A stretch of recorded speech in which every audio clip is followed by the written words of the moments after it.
hear from you. I was worried when you went silent for a while. I feared something might have happened to you. Zhao Jinyu sounded genuinely happy, and Dongfang could tell it was sincere, not feigned. This made him a bit happy as well. After all, having someone care about you is a joy everyone would appreciate. I'm fine, really. Is there something you need? Chapter 296. Zhao Jinyu's request. Why couldn't I reach you? I've tried calling you many times during this period. Zhao Jinyu laughed heartily, his cheerful voice coming through the line. It's just that my phone had no charge. The base just restored power today, so I charged my phone, and your call came through. The Eastern individual spoke somewhat shyly, mentioning that a few days ago, he had turned off all his devices, including his bracelet and phone. One reason was the concern that someone might discover he was not in the underground facility. The other reason was to maintain unity. Since everyone else's phones were dead, how could his be functioning normally? I've been quite anxious these days, busy organizing everyone for self-rescue while also worrying about your safety. I even asked others to inquire about your news. Just today, with power restored, I thought I'd give it a try, and hey, I actually got through. You've saved me this time. Otherwise, my sister-in-law would have skinned me alive. The last sentence was spoken by Zhao Jinyu in a deliberately low voice, seemingly not wanting anyone to overhear his conversation. Ouch, that hurts. Dear, could you be gentler? He seemed to have lost, as Dongfang heard a familiar female voice. Zhao Jinyu's wife, the beautiful Wang, had grabbed his arm. Haha, brother you. Say hello to my sister-in-law for me. Alright, Fenger, it's good to hear you're okay. I can relax now. You chat with your brother. The sound of footsteps indicated the call had been put on speaker. Haha, Fenger, that fierce lady has left, so let's continue. Zhao Jinyu's voice returned. Brother, go ahead. I'm also managing a region now. Our underground base in Yan'an is under my management. Zhao Jinyu had reacted exceptionally well when an emergency order was issued, demonstrating strong organizational skills by efficiently getting the entire Yan'an population into the underground facility within 2 hours. In the subsequent self-rescue efforts, he managed to recover a significant amount of food and cultivate a large area of farmland. The underground facility in Yan'an was running smoothly, lacking nothing. Such outstanding performance naturally caught the attention of higher-ups, leading to his appointment as the head of the Yan'an base. This was a case of making full use of one's talents. Congratulations, brother, you've moved up a step. Hey, that's not what I wanted to talk about. When I got through to you just now, a thought suddenly popped into my mind. Although our base's filtration equipment is sufficient, it hasn't been practically tested. I have concerns about whether it can completely purify nuclear contamination. Therefore, I want to invite you and your environmental group to develop a safe and reliable filtration device to ensure the safety of the water supply for the people. Scientists predict that within a few months, all sediment will settle. I'm really worried about the potential consequences then. Can you agree to this? As Zhao Jinyu spoke, his eyes reddened. He was genuinely worried. How reliable could an untested filter be? This was a big question mark. If he hadn't contacted Dongfang, he would have had no choice but to use it. But now that he had reached Dongfang, his thoughts became more active. He had complete trust in his younger brother. He seemed a bit subdued. No problem, it's nothing. I promised you. My brother thanks you on behalf of 5 million people in the area. Zhao Jinyu's voice trembled slightly, and Dongfang could even imagine how excited he must be right now. He initially thought Dongfang wouldn't easily agree, because on the surface now, humans could no longer survive. The danger of moving from one base to another was akin to experiencing life and death. He didn't find Dongfang at the Yan'an base and naturally assumed Dongfang was in another underground base. So, his reaction was understandable. Fenger, maybe we should just forget it. We are currently working hard to open the passages between various bases. You can come once the passage is clear. It's too dangerous outside. It's fine, you go. You don't need to be so excited. Have you forgotten what I do? This kind of thing is nothing to me. Dongfang chuckled, his voice unchanged. Really? You first need to ensure your safety. I can't let uncle and aunt down. Zhao Jinyu asked repeatedly, and only after speaking did he feel a bit regretful. What if something happened to Dongfang? Don't worry. You go. I'll see you soon. A busy signal followed, and Zhao Jinyu quietly put down the phone, slumping back into his chair. You don't worry. Dongfang must be confident. Otherwise, he wouldn't have agreed. You're just getting anxious because you care. Zhao Jinyu's wife, who had clearly overheard their conversation, gently walked up behind him and began to massage his head. Although she didn't say it, she was extremely proud of her husband's recent efforts. For the people in the underground base to live normally, Zhao Jinyu often worked day and night, with blisters forming on his lips repeatedly. Even now, his entire lip was a mess. You've worked hard, his wife softly said. For everyone, I'm willing to. Xiaoyu. It seems we need to go back for a while. Dongfang turned off his wristband and looked at Nova, who was happily eating ribs. Okay, Captain. I'll do whatever you say, but I need to finish this plate of ribs first. This foodie. However, Nova ate quickly, before Dongfang could finish his porridge. She had already wiped her mouth clean and was waiting on the side. Let us go, Captain. Hurry up, or Uncle Aunt and Grandma will come looking for me to chat again. Haha, Dongfang laughed. Recently, several elders had been constantly asking Nova when they would get married, waiting for grandchildren. Nova was willing to marry, but having children? Let us set off. The two left the villa and boarded the transport ship that was ready outside, heading towards Blue Star. Hello, I am Dongfang. I have come to the base at the invitation of Comrade Zhao Jinyu. Dongfang and Nova, dressed in protective suits, stood outside the heavy iron gate at the surface of the Yinan base and connected with the underground reception. Welcome, Mr. Dongfang. However, please wait a moment. It will take 5 minutes to open the gate. After the main gate opens, please enter the isolation cleaning room to eliminate all nuclear contamination before proceeding into the base. A young woman's voice came through, indicating that arrangements had been made. Soon, the sound of machinery was heard. The heavy doors slowly rose, revealing an exceptionally bright passage.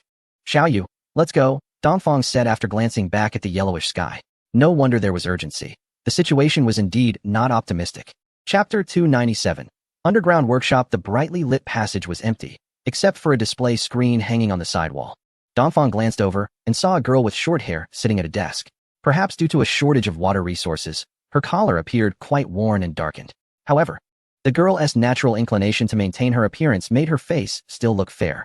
Dongfang guessed that she must have used part of her allocated drinking water to wash her face, which explained the stark contrast.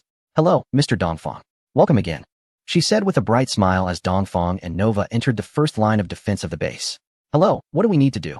Dongfang, still fully armored, was distinguishable only by their heights. You need to stand in the middle, yes, right in the spot with the footprints. Shortly, the ceiling will spray some chemicals to eliminate the nuclear contamination you brought back from outside. This process will take about 5 minutes, so please be patient. Her voice was sweet, which put Dongfang in a good mood. He nodded in response and stepped to the marked spot. Then, a nozzle appeared on the ceiling. A large amount of transparent liquid quickly fell, causing a splashing sound on the protective suits. Captain, look at how well-behaved this pretty girl is. Our protective suits are different from those back on Blue Star. Ours are much cleaner. Nova chuckled, opening their communication. You little brat, what do you know? This is called discretion. Are you going to tell her that my protective suit is custom-made and that the cleaning is just for show? What would others think? I want a suit like that too. Ideally, everyone in the underground base should have one. Oh, why are you so fierce? If you keep it up, I'll go back and tell Grandma that you were mean to me. Sure enough, in just 5 minutes, Dongfang and Nova's protective suits were completely renewed.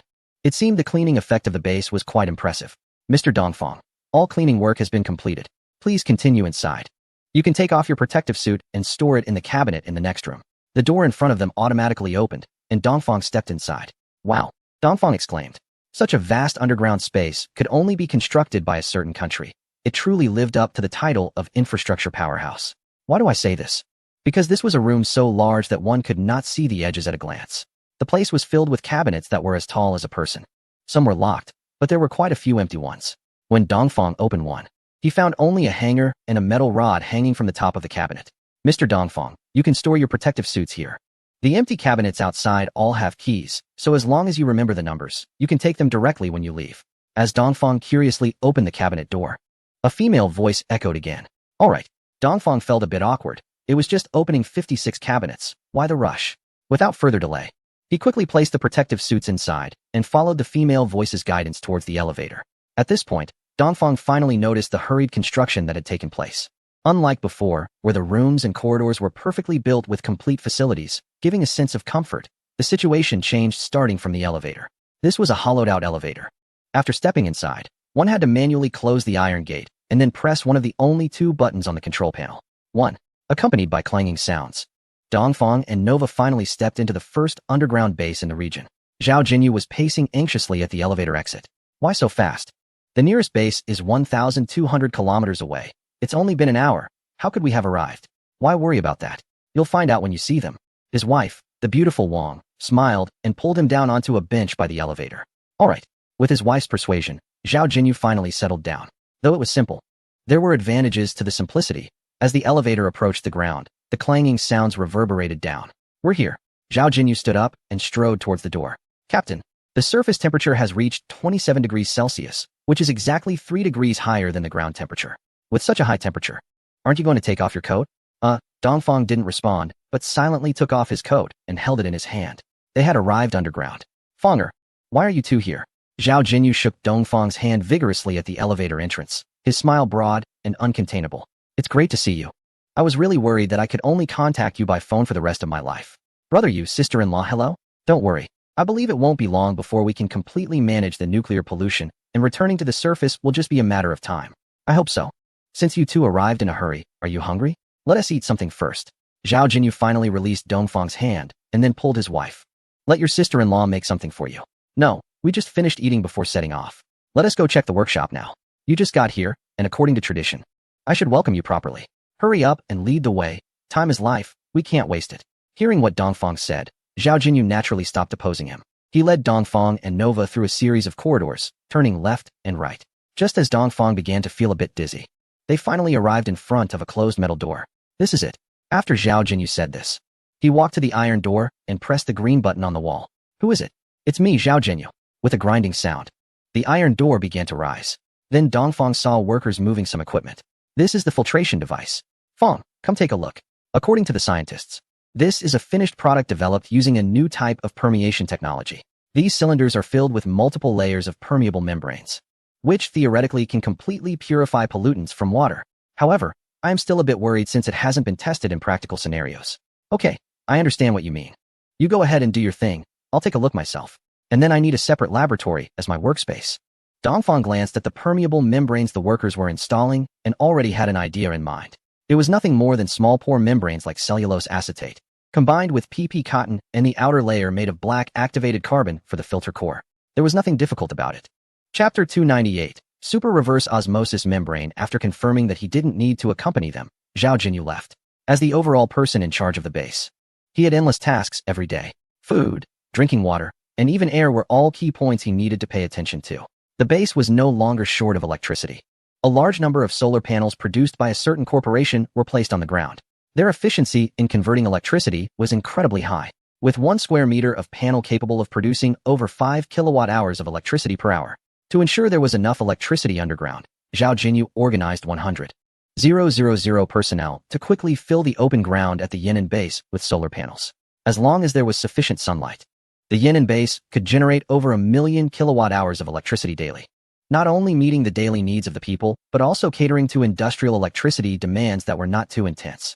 With this alone, the Yan'an base surpassed over 90 of other bases, as they did not have production workshops from that corporation on their territory. Sitting in his office, Zhao Jinyu looked up at the bright lights above and felt a sense of pride, thinking it was wise of him to fully support the development of Dongfang's company back in the day. It not only significantly increased tax revenue, allowing the government to thrive, but also provided solar panels and wireless charging facilities during times of disaster. However, he silently reminded himself that these supplies were borrowed from a certain country through Dongfang. And once the situation improved, they would certainly be returned in full, including interest. What Zhao Jinyu was doing was, of course, completely clear to Dongfang. However, he didn't care at all. Those supplies were merely trivial to him. Otherwise, when he was picking up employees, he could have taken everything with him. Leaving them behind was simply to allow the government to provide for the people's normal life underground.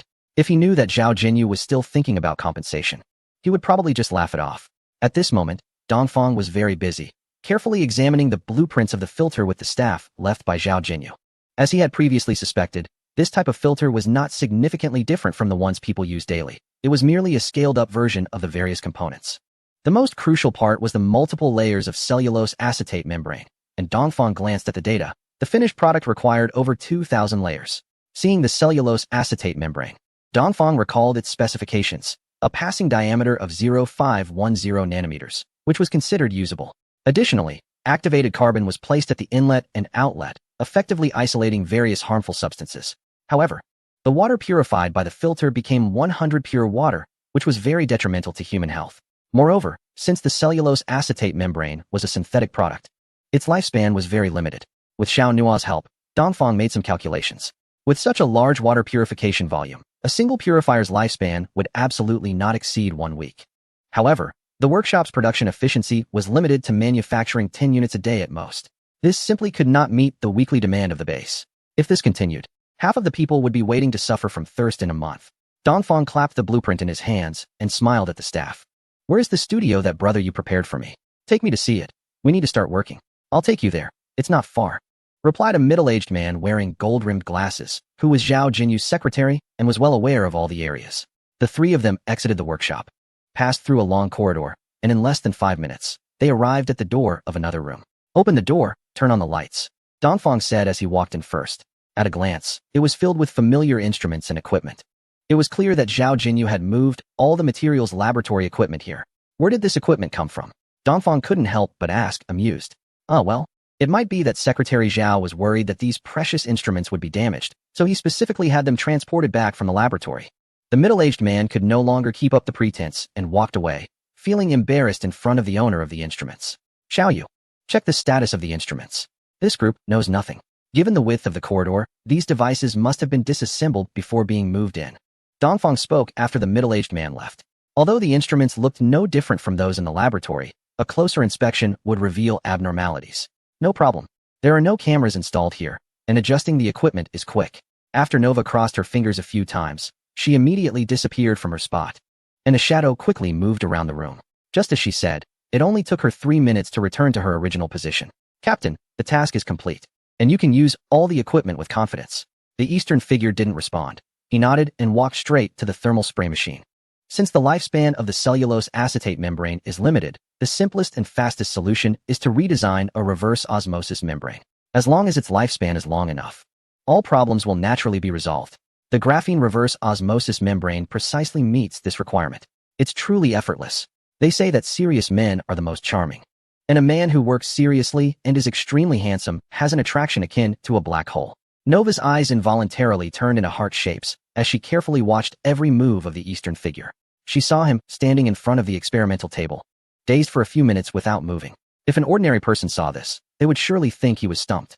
But Nova knew that the biological chip in the back of his head was operating at high speed. He had already completed the model setup and was conducting a simulation.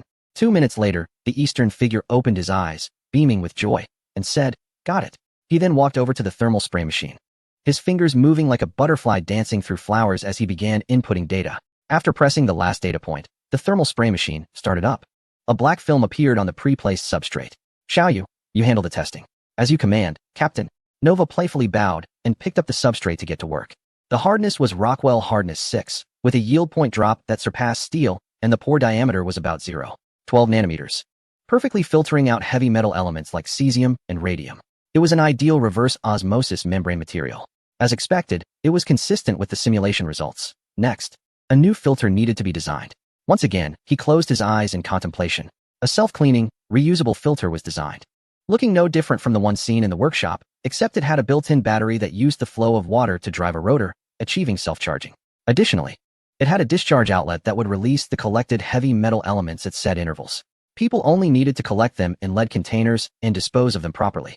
The filter would then return to its original state and could be reused. You've brought back all the equipment from the company, right? The Eastern figure picked up the phone on the table and dialed Zhao Jinyu.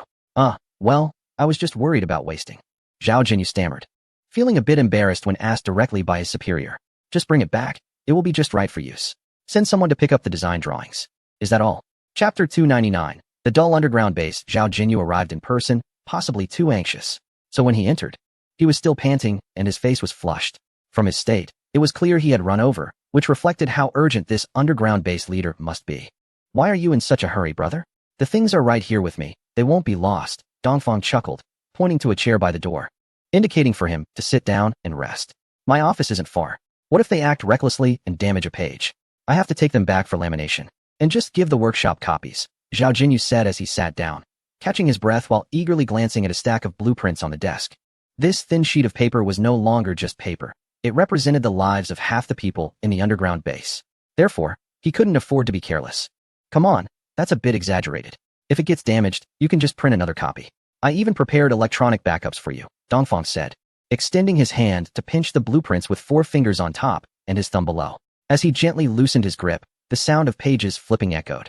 Seeing Dongfang's nonchalant action made Zhao Jinyu's heart race. He felt as if his heart was like that stack of blueprints, crashing onto the table with each flip. His blood flow quickened uncontrollably. Hey, take it easy, Feng. Electronic devices can't be trusted. I saw a report from a neighboring country a few days ago. Many electronic devices in cities near nuclear explosions were damaged by the electromagnetic pulses generated by the blasts, even those that were turned off. So, I don't have much trust in those things right now. It's still safer to have some physical copies on hand. Of course, I do want the digital backups. I'll accept USB drives and anything else. Once Zhao Jinyu calmed down, he quickly walked over to Dongfang. one hand touching the blueprints on the desk, while the other took the USB drive Dongfang handed him. The joy on his face was hard to hide. Faner, now that this work is done, let us go eat something. I had your sister-in-law make some good stuff. Really good stuff. Zhao Jinyu carefully packed the blueprints and the USB drive into his bag. After gently zipping it up, he turned to grab Dongfang's hand and said, all right. A little break is fine. Seeing the mysterious expression on Zhao Jinyu's face, Dongfang couldn't help but laugh. Since it's come to this, not going would be too disrespectful, right? Just in time, I'm hungry too. Let us see what this underground base leader, who is supposedly short on supplies, has to eat. Let us go. Xiao Yu is coming too. Zhao Jinyu laughed heartily, pulling Dongfang out the door. As the leader of the underground base, Zhao Jinyu seemed no different from others. Dongfang noticed that his and his wife's residence was just like everyone else's. It was one of the houses in a row, and from a distance, the material, color, and size of the door were all identical, a green iron door. It was undoubtedly a product of that era. Of course, this is also why Dongfang could instantly tell that Zhao Jinyu had no special privileges. People were constantly coming and going in the house, playing and running around outside the door. The sound of laughter, like silver bells, instantly brought Dongfang back to his childhood, running in the morning mist and playing in the sunset. Suddenly, his mood became a bit heavier. Without significant technological breakthroughs, perhaps these innocent and carefree children would never see the surface world in their lifetime, let alone run under the sun. Brother Yu, where do you and your wife live? Dongfang took the initiative to speak, hoping to lighten the gloom in his heart. Here we are, we live in room 102. We have 3 types of rooms here: single rooms, double rooms, and multi-person rooms. Brother Yu, is this a hotel? A double room? Don't mind the details. It's just a single room. The second type is for couples like me and your sister-in-law who don't have kids. And the third type is for families with children. The area increases with the number of people. Why don't you and Xiaoyu stay here instead of going back? My double room next door is still empty. We could be neighbors. By this time, the 3 had already reached a door. This is it. Let's go in. Zhao Jinyu took out the key from his pocket to unlock the door. Dongfang looked up and saw the number 102 marked on the door frame. You're back? Upon hearing the door open, Wang Zhilan walked to the entrance. Did you bring Xiaoyu and Dongfang back? Look who it is. Zhao Jinyu stepped aside, revealing Dongfang and Xiaoyu behind him. Good, you're here. Just wait a moment. The food will be ready soon. After inviting the 2 to sit down, Wang Zhilan hurried into a small partitioned area to busy herself. Before the curtain fell, Dongfang took a glance inside. The space was very small, only about 2 square meters. Barely enough for 2 adults to maneuver. Pulling his gaze back, Dongfang looked around the room again. It was small. Everywhere was small. The entire room was only about 20 square meters. In front was a combined space for the dining area, kitchen, and living room, while the back served as a bedroom and storage room. Items were haphazardly piled up at the back, making the room feel even smaller and more chaotic. Captain, they live in such an environment? Seeing Zhao Jinyu enter the kitchen to help, Nova tugged at Dongfang and asked, this environment is a bit too poor, and the air is polluted with low oxygen content. Keep your voice down. Having such conditions is already quite good, considering how many people are in the base. Okay, but I wonder what good food we have. I'm hungry. All you think about is food. With Nova's interruption, Dongfang's gloomy mood lightened a bit, and he couldn't help but smile. With such simple conditions, it was naturally impossible to prepare a feast.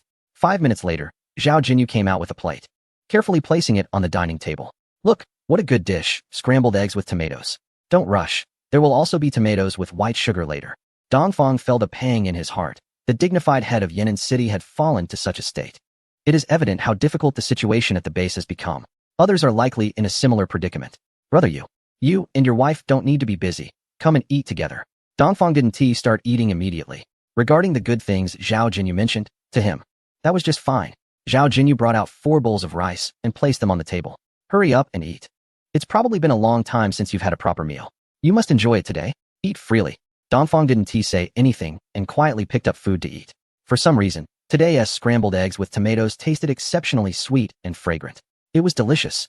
Dongfang displayed a standard smile, his 8 bright teeth reflecting the light from the ceiling. Chapter 300. A lasting solution. Although it was an extremely simple meal, Dongfang felt a sense of satisfaction. This was something that even delicacies couldn't provide. So, Dongfang adjusted his emotions and chatted and laughed with the 3 of them while finishing the meal. Nuwa was quite happy, carefully devouring the sweet and sour tomatoes, which she really liked. If it weren't for Dongfang occasionally kicking her under the table, she might have cleaned the entire plate, leaving no soup behind. Brother you, sister-in-law. We've finished eating. I noticed there's a lounge in the lab. We can rest there tonight, so no need to arrange a separate room. It just so happens I'll be doing some experiments tonight. That one do. I've already made arrangements. You can't just focus on work. You also need to balance work and rest. Besides, you two should cultivate your relationship, right? In the end, Zhao Jinyu raised his eyebrows, as if to say, brother understands you, and I've arranged everything perfectly. Really no need for that. Just now, when passing through the farmland, I noticed we're still using LED lights for supplementary lighting.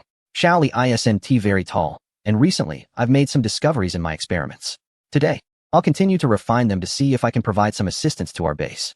Dongfang's work is always top-notch. This has been Zhao Jinyu's impression of him for a long time. He always manages to turn the impossible into the possible. So, Zhao Jinyu's eyes lit up. For him, anything that could improve people's lives could be prioritized. This is what they call philanthropy, right? Really? Really? He asked twice, his voice getting louder each time. The challenges at the underground base are water and food. Now that water is no longer an issue, what about food? Can that also be resolved smoothly? Of course. I've discovered a new type of light source that not only consumes little energy, but is also very close to sunlight. How could I possibly deceive you, brother Yu, about this? Dongfang said with a smile, looking confident. What are we waiting for? I'll take you there right now. Hearing the good news, Zhao Jinyu's fatigue vanished, and he appeared spirited. Food is important, but a good mood is even more crucial. A positive mindset can significantly enhance a person's work efficiency. This perfectly confirms everything described in the book The Power of Positive Emotions. No, you've had a long day too, so you should rest early. I can find my way back on my own. Besides, experiments can be quite tedious. Although we have some results, we are still far from the factory preparation stage. It might take 10 days, or even a month, before we get the final results. So you should rest while we head back ourselves. It was clear to Dongfang that Zhao Jinyu was feeling tired, so he chose to share some news. Hoping he could get a good night's sleep tonight. Dongfang's guess was correct. That night, Zhao Jinyu fell into a deep sleep with a joyful heart, mumbling to himself. Fenger, I didn't misjudge you. You really are my lucky star. It's worth the sincerity I invested in you.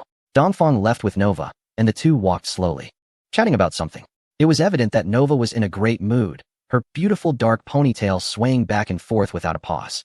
Captain, why did you keep kicking me just now? That dish called Flame Mountain was really delicious.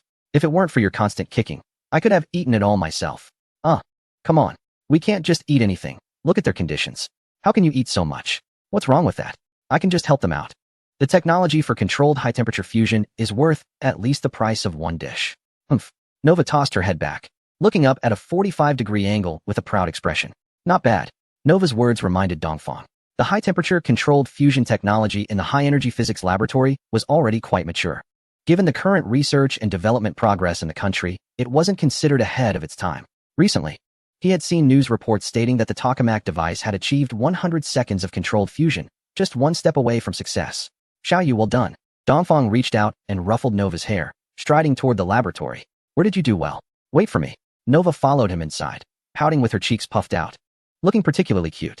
Dongfang couldn't help but pinch her little face and pat her head. Of course, the head patting works. Nova immediately broke into a smile, showing an expression of enjoyment. Xiaoyu, don't be upset. Look at how difficult life is for the people at the underground base. Let's do our best to help them. Why? I'm not happy. I don't want to. Come on, be good. This is for our own good too. At least next time you come. You'll have plenty of tomatoes to eat, right?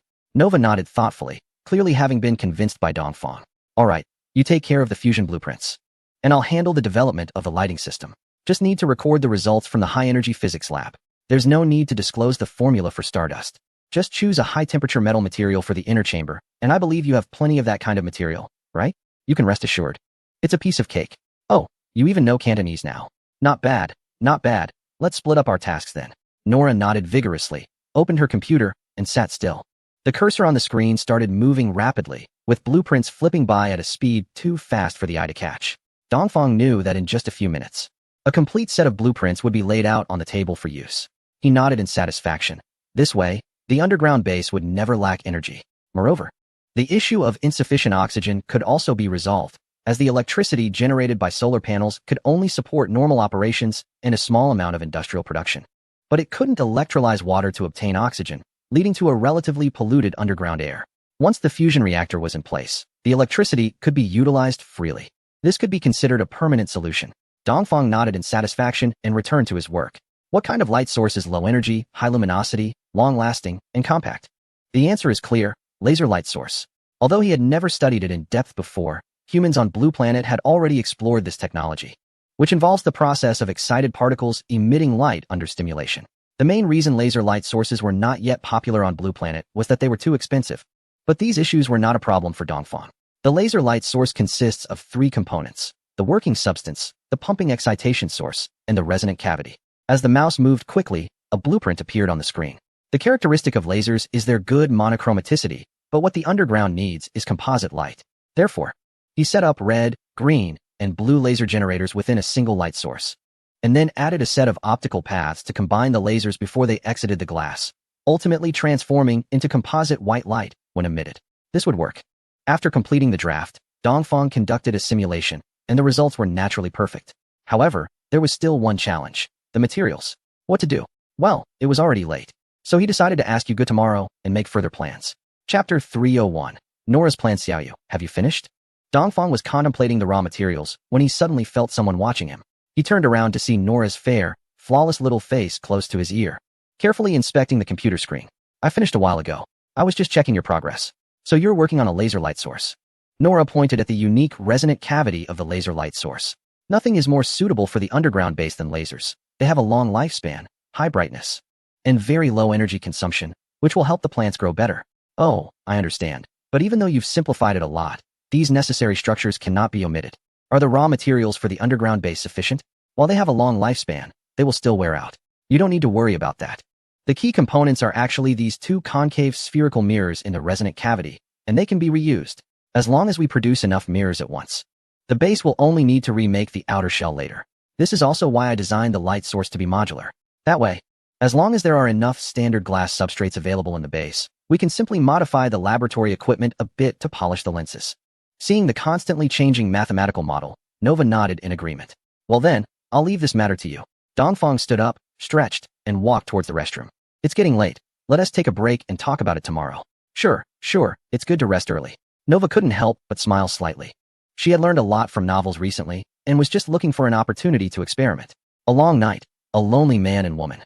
Wound tea that lead to sparks flying. Xiaoyu, what are you laughing at over there? Dongfang turned around at the restroom door and saw Nova with her arms crossed, blushing and grinning foolishly, and asked curiously. Oh, it's nothing. I just thought of something happy. What are you going to do, Captain? Nova quickly put her hands down, looking expressionless at Dongfang, as if the silly look just now was not her at all. Oh, I'm just going to the restroom to wash up and then rest. Dongfang pushed the door open and walked in, casually closing the door behind her, ready to unbuckle her belt. Click. The restroom door was pushed open. What are you doing? I need to go to the restroom. Was what I said not clear enough? All right, you go first. I'll wash my face.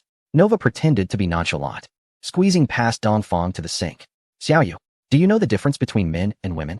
Yes, that applies to others. But what is the difference between you and me? After saying that, she looked Dongfang up and down, with a mischievous gleam in her eyes. Dongfang, Nova, fine. You wash first. I'll come back later. It's not urgent anyway. In their gaze, Dongfang lost the battle and released her grip on her belt buckle.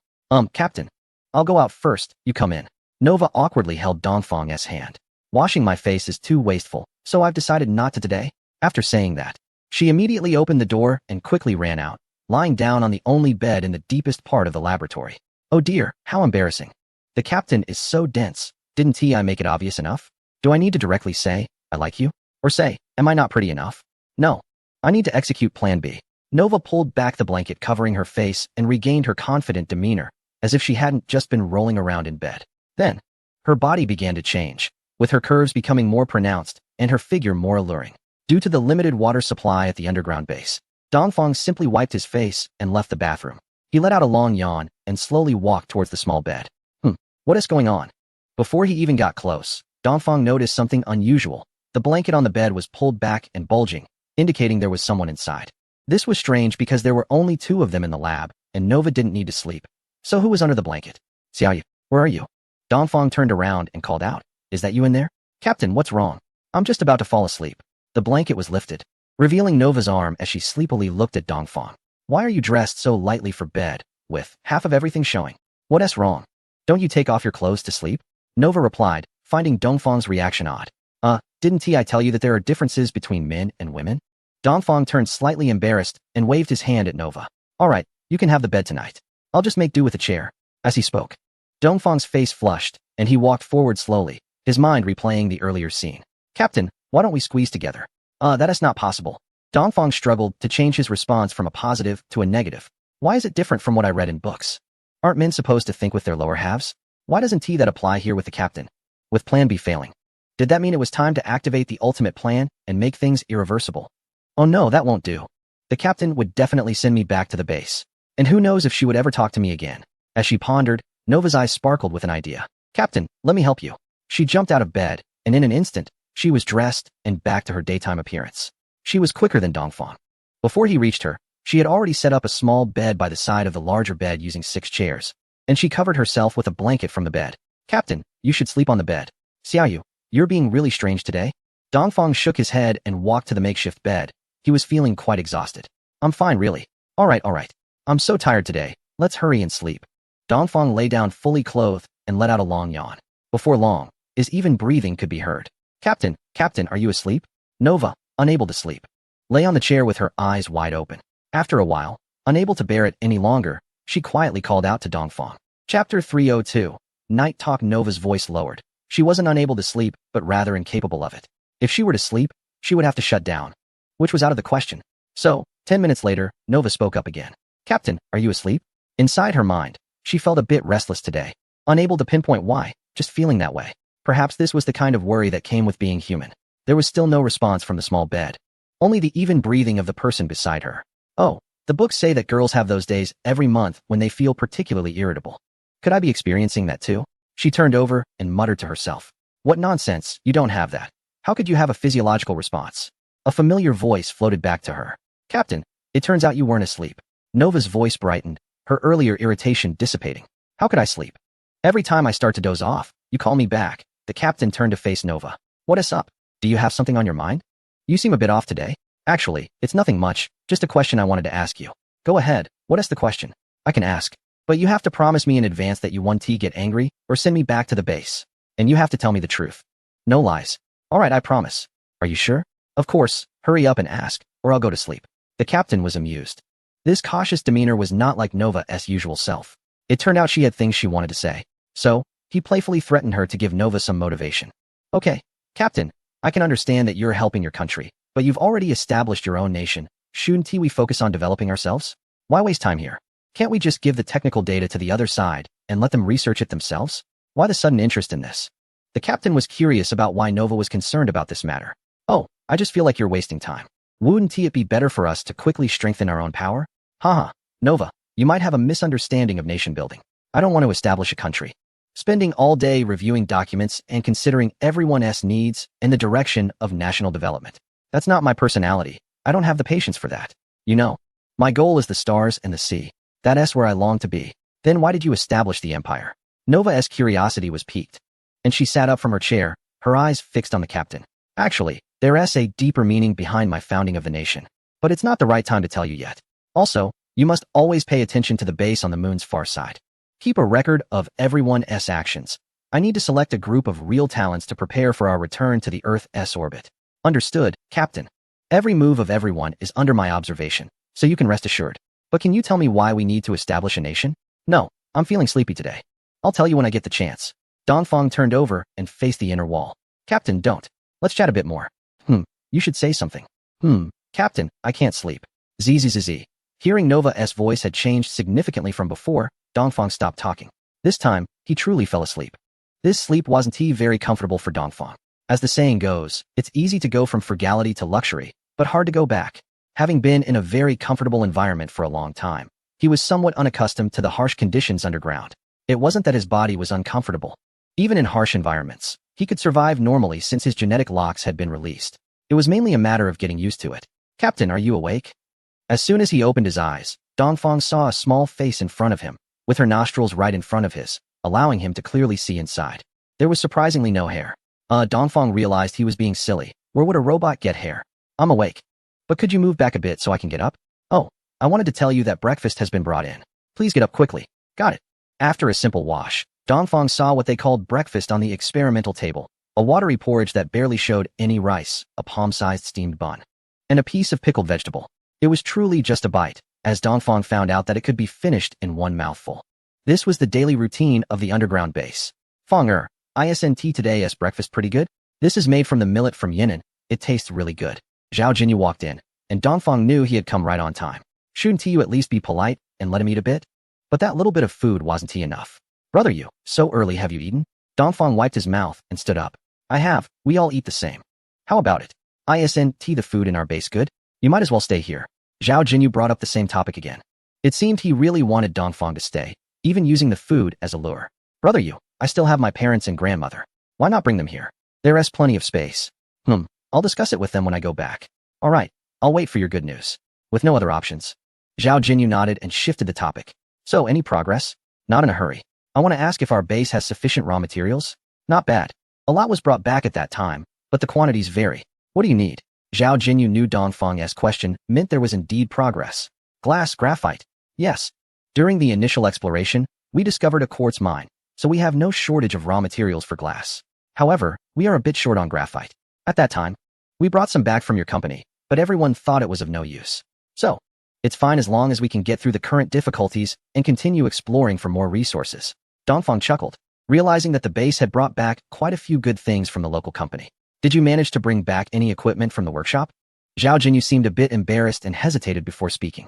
Yes, I noticed that the equipment from the manufacturing plant and the battery plant was quite good. And since we could use it, we brought it all back. You're not being shy about it, huh?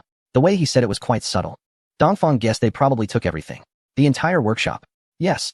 Dongfang finally understood why the expression for a person's face turning red is likened to a monkey's backside. It's quite fitting. Chapter 303. Fortress. That's great. Since the equipment has been brought back, production won't be an issue. Dongfang pretended not to notice Zhao Jinyu's awkwardness and quickly walked a few steps to the experimental table. Pressing the power button on the computer, the blueprints are ready. Brother, you, do you want them in paper format or on a USB drive? Paper format. It must be in paper format, but we should also back up the electronic documents on a USB drive. Still cautious, still stubbornly distrustful of electronic devices. Upon hearing that there were blueprints, Zhao Jinyu, who had originally come for a routine check-in, refused to leave. He sat next to the printer, quickly grabbing a sheet as soon as the machine produced one, barely glancing at the content. The printer was quite fast. After all, this was from the local company's lab, so the quality was exceptional. In just about 10 minutes, a thick stack of blueprints was already in Zhao Jinyu's hands. Fanger, can we actually produce this light source? This is enough to fill 2 packs of A4 paper. Are you sure we can create this with our current conditions? He felt overwhelmed. More blueprints meant more parts for the product, which also meant that, given the underground base's production capacity, it was absolutely impossible to manufacture. If we can't produce it, then these blueprints are meaningless. He quietly set down the stilling-scented white paper, feeling dejected. No, you're mistaken. This is a set of 2 blueprints. One is for you. And the other. Dongfang pointed upward with a finger.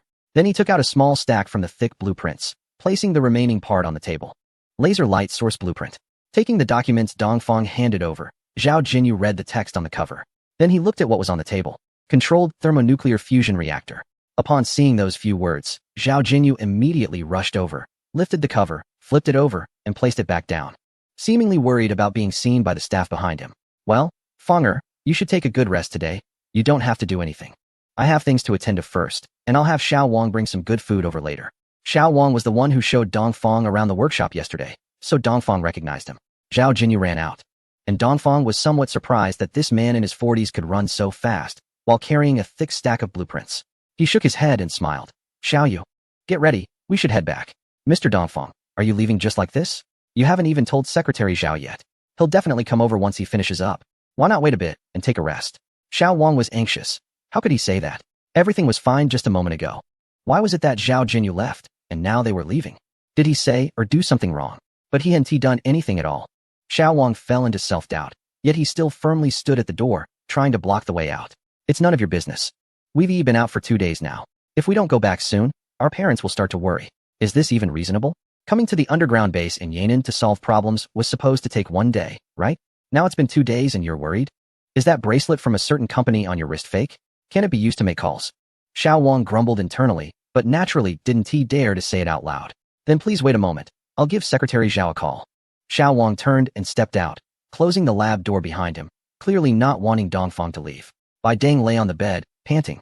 He felt a bit short of breath. The air in the underground base was too murky. At his age, he really couldn't handle it. Actually, just over 10 days ago, he thought it was quite good. After all, the bunker he was in was built to prevent nuclear war. So, the underground base should be considered an underground fortress. The facilities in the fortress were extremely well equipped, with air filtration and water purification systems among other essential devices. Moreover, aside from the already prepared planting base, there was even a dedicated poultry farm and a massive stockpile of food. Of course, it consisted mainly of canned goods suitable for long-term storage. There were reports online of people trying canned luncheon meat from World War II, the completely vacuum-sealed metal type, and the taste was not much different from freshly produced cans, with no adverse effects after eating.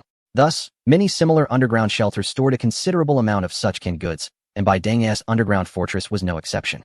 The piles of canned goods were diverse. For instance, just now, feeling somewhat exhausted, he shared a can of peach slices with Ms. Hargis. The syrup was truly delicious. Mr. President, do you feel any better? Hargis entered, looking just as polished and glamorous as if she were above ground, with even her hair meticulously styled. Zhao Jinyu couldn't compare at all, running around the underground base in clothes that were almost starting to smell. Much better. After taking several breaths of pure oxygen, the old man finally regained his composure. He slowly opened his eyes and looked toward the door. Hey Goss, weren't you supposed to be monitoring the food distribution? Why are you here again? I'm a bit worried about you. The food distribution task has already been delegated to others, so I came to check on you. I'm perfectly fine. There's no need to worry about me. You should go back to oversee the distribution. I'm concerned that what happened at other bases might happen here. Cough, cough, cough. The elderly man, with only a few white hairs left on his head, started to cough violently, his chest rising and falling rapidly like a giant bellows, his mouth becoming an exhaust vent. Hagos quickly stepped forward and gently patted his back for a while. Look at this situation. How can I not be worried? I was just a bit agitated earlier, but I'm fine now. You don't need to mind me. A nurse will be coming soon. But you should really go check the situation on site. The old man stubbornly pushed her away, his voice filled with an unexplainable determination. What if something happens? It won't. I've sent all the soldiers at the base, fully armed and ready. If there's any sign of trouble, they'll be dealt with decisively. Alright, but even so, my eyelids keep twitching. I have a bad feeling about this. Perhaps I'm just being overly cautious. The old man turned his body, found the most comfortable position, and lay back down on the bed, not wanting to move again. Hagos quietly left the room, giving him enough peaceful space. Ding ding ding. Just as he was about to fall asleep, the urgent ringing of the phone pierced through, and the once familiar sound now felt unbearably jarring. It stabbed into his chest like needles, making him feel as if his heart would burst. Chapter 304. Explosive situation. The old man, extremely frustrated, covered his head with the blanket, seemingly trying to block out the harsh ringing. Unfortunately, the person on the other end was quite patient. The phone continued to ring repeatedly. If this isn't something important, I swear I'll throw you out of this underground fortress to fend for yourself in the nuclear fallout. After cursing under his breath, he threw off the blanket and moved with the speed typical for his age to the table to answer the phone. Mr. President, the underground base in Kentucky has erupted into fierce conflict. It has entered a state of lawlessness, and there are bodies everywhere, sir. They have just sent out a distress signal. Should we send personnel to suppress it? What? The worst fears have come true. The reptilian soldiers have slaughtered our troops, causing a massive rout on the battlefield. Only the soldiers stationed near the capital and surrounding states have been able to survive, dispersing into various underground bases, cooperating with police as the last force to maintain social order. Though their numbers are small, the fully armed soldiers pose a significant threat to the lightly armed residents. It remains an irresistible force. Even though some conflicts have erupted in other regions, the government of the prominent nation easily achieved victory thanks to its powerful firepower. That's why the old man returned to the lounge, panting heavily. Is this true? Is the information reliable? It has been confirmed, and there is footage sent back. Let the army send 10,000 troops first, and immediately notify the relevant personnel to hold an emergency meeting. Yes. After hanging up the phone, he held the receiver in his hand for a long time without putting it down. He felt an overwhelming sense of melancholy. How did it suddenly come to this? The once unmatched and leading nation on Blue Planet. How did it end up like this? He carefully recalled the years since he took office as president. Everything was fine before, and the nation was indeed progressing steadily according to plan. Moreover, the efforts to return to the East were also smoothly advancing, and there were signs of improvement. But it seemed that 2 or 3 years ago, everything suddenly changed. Incidents at Area 51 and Fort Derrick occurred in succession, and the international environment faced by the nation suddenly transformed, encountering setbacks everywhere. The previously obedient allies began to act contrary to expectations. Then, there were the reptilian beings, and the nation found itself overwhelmed. It could no longer play the role of a global police force. Following that, large-scale wars broke out, leading to the desperate launch of nuclear weapons.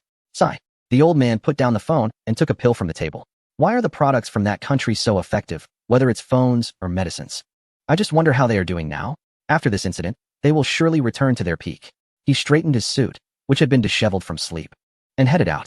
There was no choice. A mountain of tasks still needed to be handled. In the underground of a certain city in another nation, a local leader was bowing and nodding repeatedly in front of an elderly man dressed in traditional attire. Your Majesty, please rest assured. Our preparations are thorough, and the years of vigilance have finally paid off, so the people are living well. The elder nodded slightly. Hearing you say this puts me at ease. I believe that under your leadership, we can surpass the prominent nation and regain our place at the top of the world. Hey, according to reliable sources, the prominent nation is in chaos, completely disordered. They are no longer our target. Meanwhile, the population of that other country is so large that they are struggling for food and water. So please rest assured once again. Thank you for your hard work. Great Lord. After bowing and nodding about 10 times, the Great Lord exited the large room, filled with local style. Mr. Prime Minister, why are we still meeting with that old man? In this situation, we should prepare actively and wait until we have enough strength to cross the ocean and reclaim the rich continent in the east. Our supplies won't last long at this rate. The rich continent in the east is waiting for us to cultivate it. Enough. His Majesty is the spiritual leader of everyone. The order to invade the continent must come from him. I am just the Prime Minister, and my responsibility is to manage the country. Hey, I understand. The subordinate chuckled, his face showing a knowing expression. Just focus on your tasks. Let's expand our forces. We no longer need the title of self-defense forces. As the conversation continued, the two moved further away until no sound could be heard. Kate and Mahi, come here quickly. I found an underground warehouse. There are plenty of supplies inside. Let's move them back. It will be enough for us to eat for a month. Near the closest country, two individuals dressed in protective suits were crouched among the ruins, conversing. Although their faces were obscured by masks, one could still sense the joy in one of their voices. Really? Let me take a look. He reached out to clear the debris in front of him and carefully crawled to the entrance where the other person was to peek inside. Wow, jackpot. With the faint light, he saw various bags of food inside. Chips, ham, and many daily necessities like laundry detergent and toilet paper. What are we waiting for? Let's get moving. The two crawled into the entrance, and soon supplies were being tossed out from the opening. There were 2 bags in total, which made a thud when they hit the ground, indicating they were quite heavy. Before long, the two crawled back out, cautiously shouldering the bundles.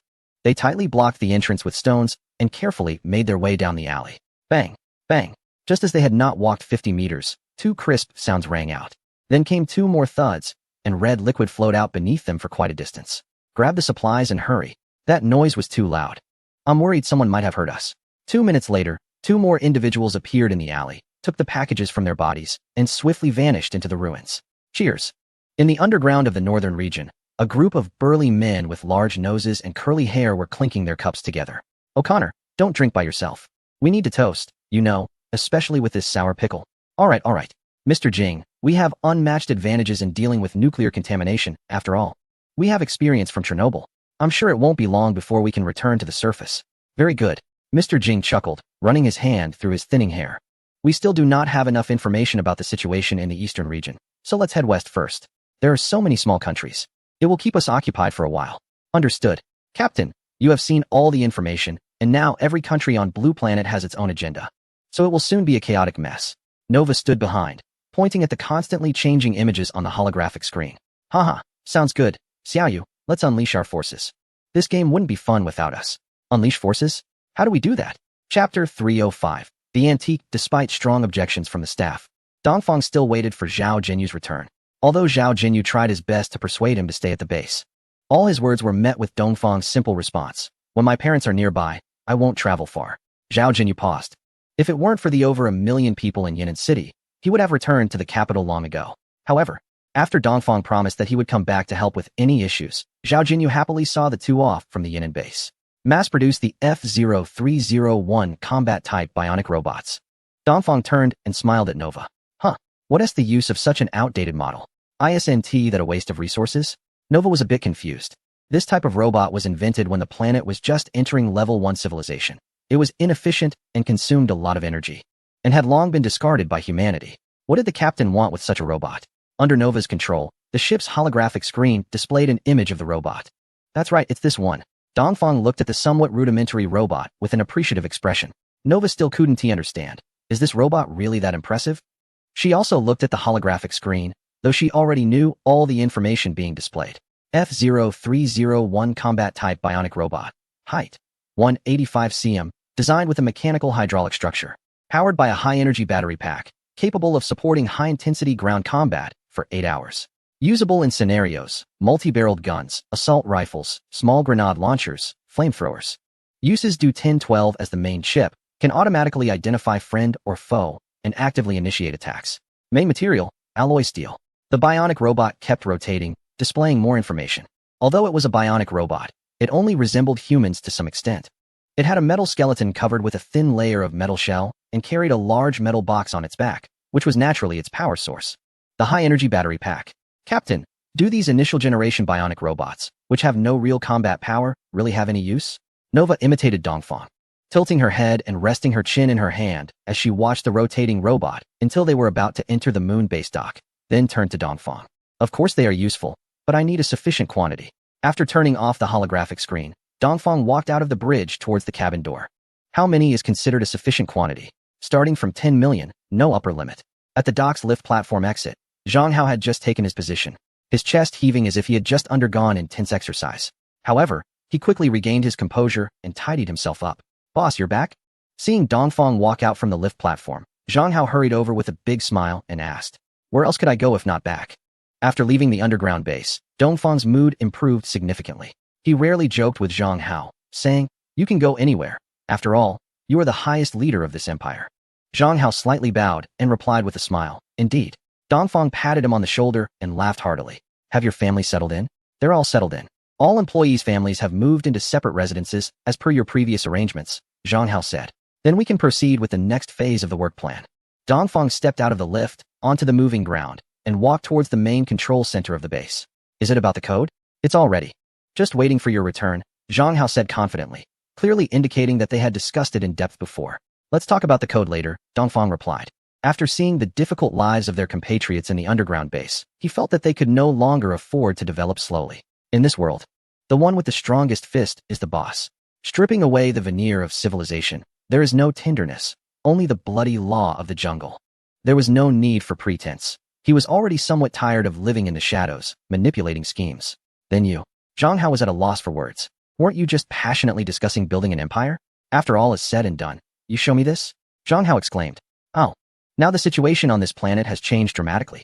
I initially thought about helping the homeland gradually, waiting for it to quickly enhance its technological strength and return to the pinnacle, but people have no intention to harm the tiger. Yet the tiger has a heart to devour people." Dongfang sighed, realizing that a nuclear explosion had completely exposed human nature. Others might not know, but he saw clearly. "Have you made any discoveries?" "Even if there are discoveries, doesn't our country still need to continue developing?" Zhang Hao had already put away his playful demeanor, speaking with a serious expression. "What country? I was originally thinking of establishing a nation completely detached from the homeland, doing things that the homeland cannot do." As they spoke, the three of them had reached the very center of the base, in front of the main control center's door. However, some people among the inhabitants of this planet could no longer wait. They were eager to change the world order and become the masters of this beautiful planet, even if it was not so beautiful at the moment. Dongfang did not enter the door immediately, but turned to look at the now brownish planet. "I understand now. You originally wanted to use the name of the Huaxia Empire to clear some obstacles for the homeland's return to the peak, without affecting the homeland's established policies." Zhang Hao nodded, realizing that the boss had this plan in mind. No wonder the establishment of the nation was so rushed, without any signs or preparations. It's also an empire that does the dirty work. Why settle for less? But our current strength is limited, and what we can do is also quite limited. Are we going to pilot the spaceship and serve those ill-intentioned countries a platter? Zhang Hao questioned. However, that does sound good. After all, they are hiding underground, and won't he know who did it? No, Blue Planet has already entered a level 1 civilization and is recognized by the Cosmic Alliance. Direct extermination beyond the level of civilization is not permitted by cosmic laws. This will only bring trouble to Blue Planet. Dongfang shook his head and turned to enter the main control center. Cosmic laws. So there are still many intelligent life forms living in the universe. Clearly, Zhang Hao grasped the key point. Yes, it's just that everyone hasn't made contact yet. What should we do about this? No investigation means no right to speak. Zhang Hao firmly remembered the principles Dongfang had taught him. Therefore, he didn't dare to offer any opinions or suggestions. Chapter 306, Mustard Gas Sigh. We ultimately have to hide in the shadows. Dongfang entered his office, sat down in his chair, and sighed. Zhang Hao stood respectfully across from him, waiting seriously for the next words. We are going to ramp up production. Producing weapons? I checked the production area earlier. It's an automated workshop, so I can produce any weapon. But we don't have the blueprints. Zhang Hao's thinking hadn't changed. He thought the country was just lacking weapons because it had entered the underground base. However, there are plenty on Blue Planet. A trip would suffice. It's not difficult at all. You see, what are you thinking? We are producing the F-0301 combat-type bionic machines, and the blueprints will be sent to you shortly. Remember, it's full-speed production. Pause all other production. I want to bring about a qualitative change through quantitative accumulation. Yes, boss. Then I'll get busy. Since the task had been assigned, Zhang Hao had no reason to stay. Completing the tasks assigned by the boss was his priority.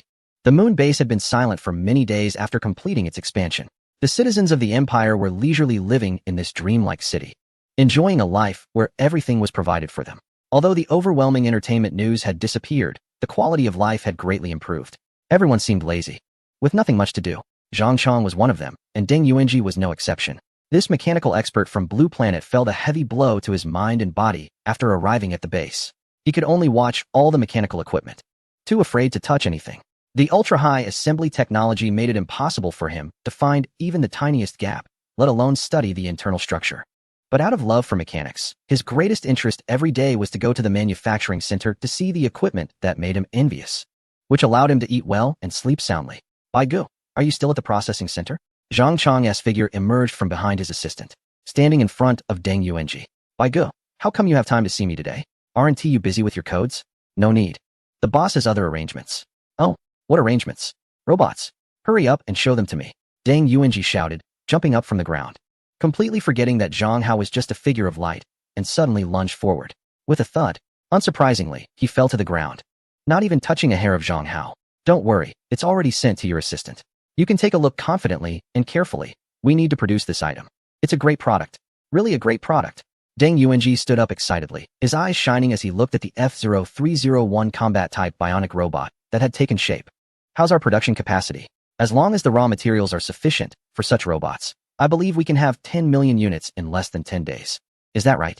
Zhang Hao asked, a bit uncertain. Yes, master. Then what are we waiting for? Let's get started. Wait for me, I'm on my way. Zhang Hao clapped his hands in excitement and turned off the instant messaging.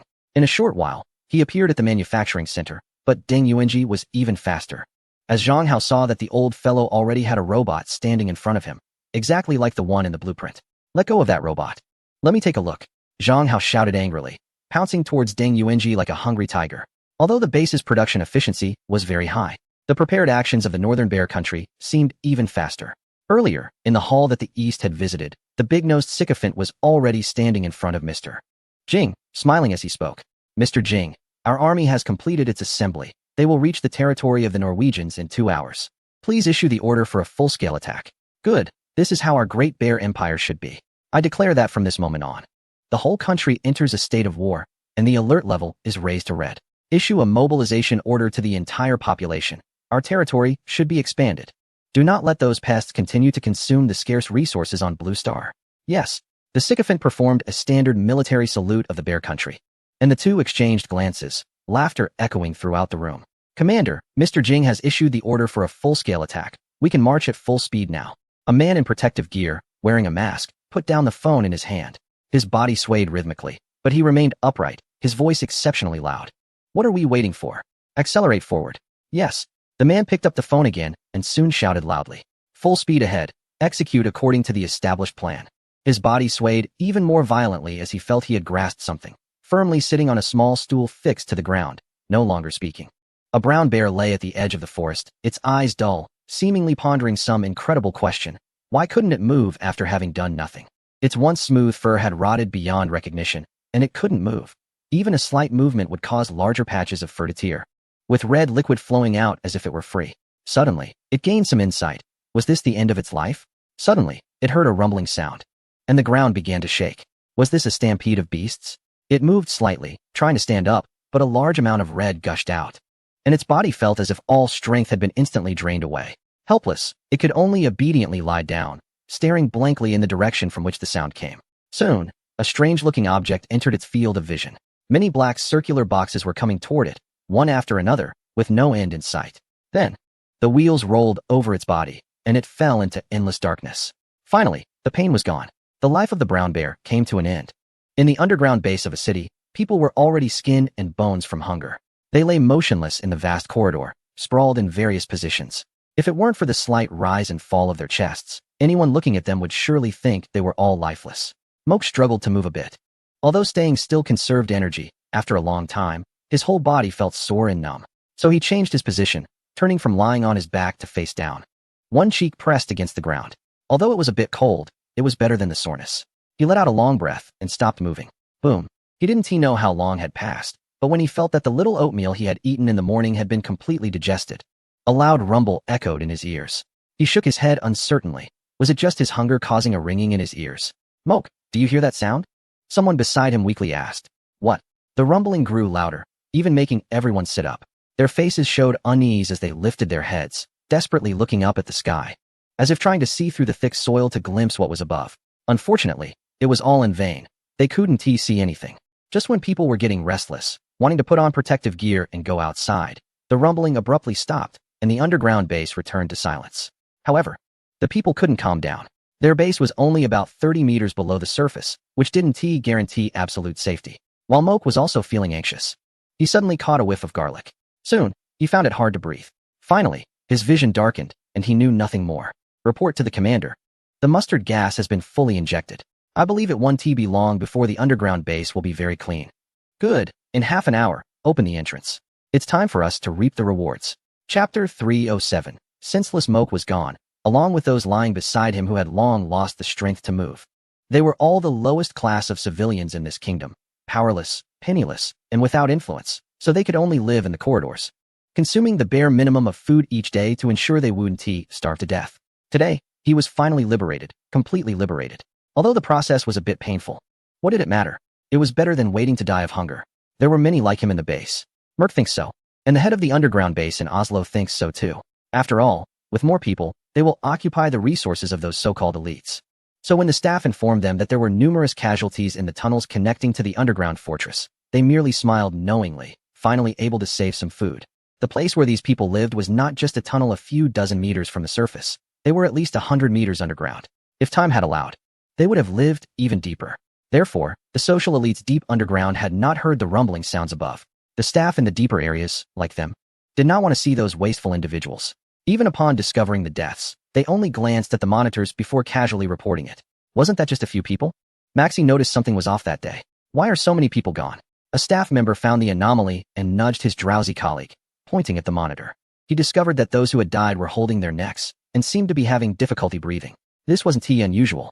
There had been many such cases recently due to insufficient fresh air. However, what was strange was that these individuals seemed to be continuously vomiting. They were all throwing up some liquid-like substance. Were they poisoned? His colleague also noticed the anomaly. Previously, when he saw someone die, he didn't think much of it and just reported it before dozing off. He never expected things to turn out like this. Am I going to be affected? We all ate the same breakfast. He then thought about their diet, the only thing that he and those individuals had in common. But he had eaten more. We had breakfast too. Could it happen to us as well? Maxie looked at his colleague with a worried expression. You have a point. Let us hurry to the medical center and get checked. What are we waiting for? Let us go. The two stumbled out of the duty room, not saying a word, just desperately running forward.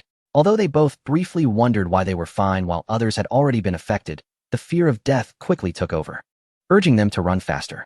After all, they were just ordinary security personnel and had never witnessed anyone die from a chemical weapon like mustard gas. An hour later, Maxie and his colleague walked out of the medical center, puzzled. The response from the center was that both of them were perfectly normal. Aside from elevated heart rates due to intense exercise, there were no issues. But what had happened to those people in the tunnels? If it wasn't a food issue, then what was it?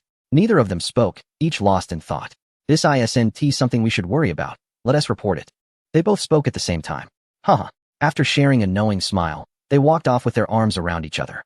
The exit of the underground base was lined with countless soldiers who were hiding behind hastily constructed fortifications. Their eyes were fixed unwaveringly on the massive gate not far away. Half an hour, 1 hour, 2 hours passed. Aside from the occasional rustling of leaves blown by the wind across the ground, the gate remained silent. In stark contrast to this, at the center of the position, a large green tent saw a continuous flow of personnel going in and out. Though they were all dressed in thick protective gear, their movements were still swift and powerful. Commander, this is not what we predicted for the capital. Why is no one coming out after such a long time? Could it be that the amount of mustard gas released is too little to cause widespread casualties? Two individuals seated at the back withdrew their gaze from the large screen and began to converse quietly, their brows furrowed beneath their masks, seemingly grappling with an incomprehensible problem. Turgeneevsky, you grew up in peaceful times, so it's normal not to understand this situation. From what we can see, either they have developed a fear and are too afraid to come out and fight, or you have overestimated their reaction speed. Maybe they haven't even gotten out of bed yet. The elder chuckled, shifting his gaze back to the large screen suspended in the air. He was right. The head of the underground base had just risen from bed. Although the populace was living in dire conditions, his life was not much different from when he was above ground. Last night, he had spent the evening mingling with many young women, which led to him sleeping in late today. He got up leisurely, washed up, had breakfast, and then headed to the office area. He had instructed that during his rest, no one was to disturb him for any reason, unless the base was about to collapse. The so-called developed nation.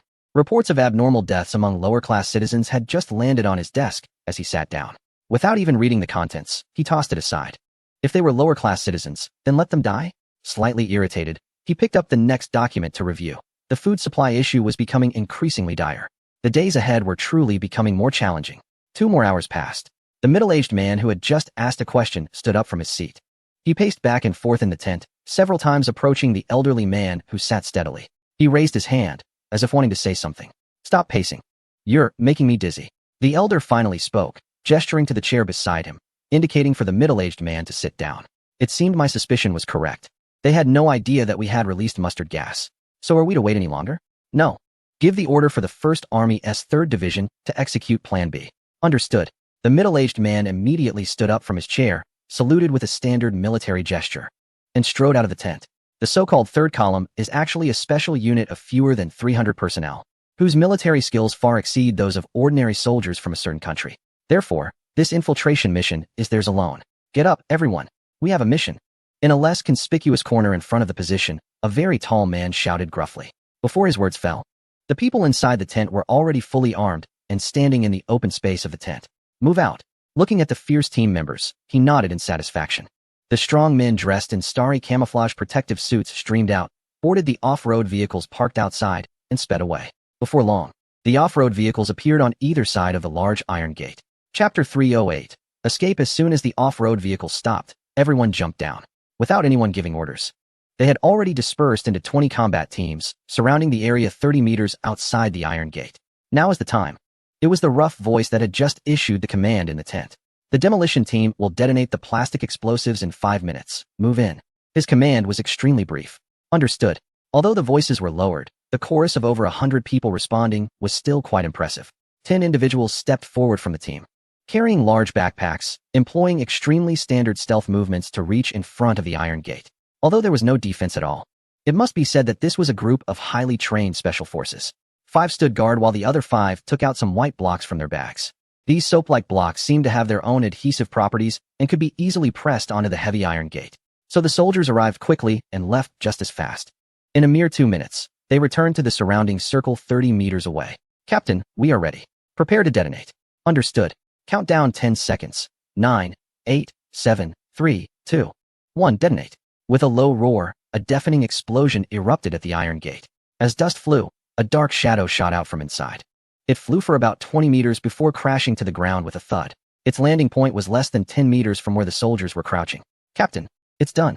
The demolition team, crouching beside the strong man, immediately whispered after seeing the shadow land. Assault team, prepare. The captain nodded and pressed the communicator at his ear, speaking in a deep voice. As soon as the captain finished speaking, a gust of warm wind blew, revealing the full view of the iron gate. The originally solid and intact iron gate was now in ruins, with a massive breach in the center.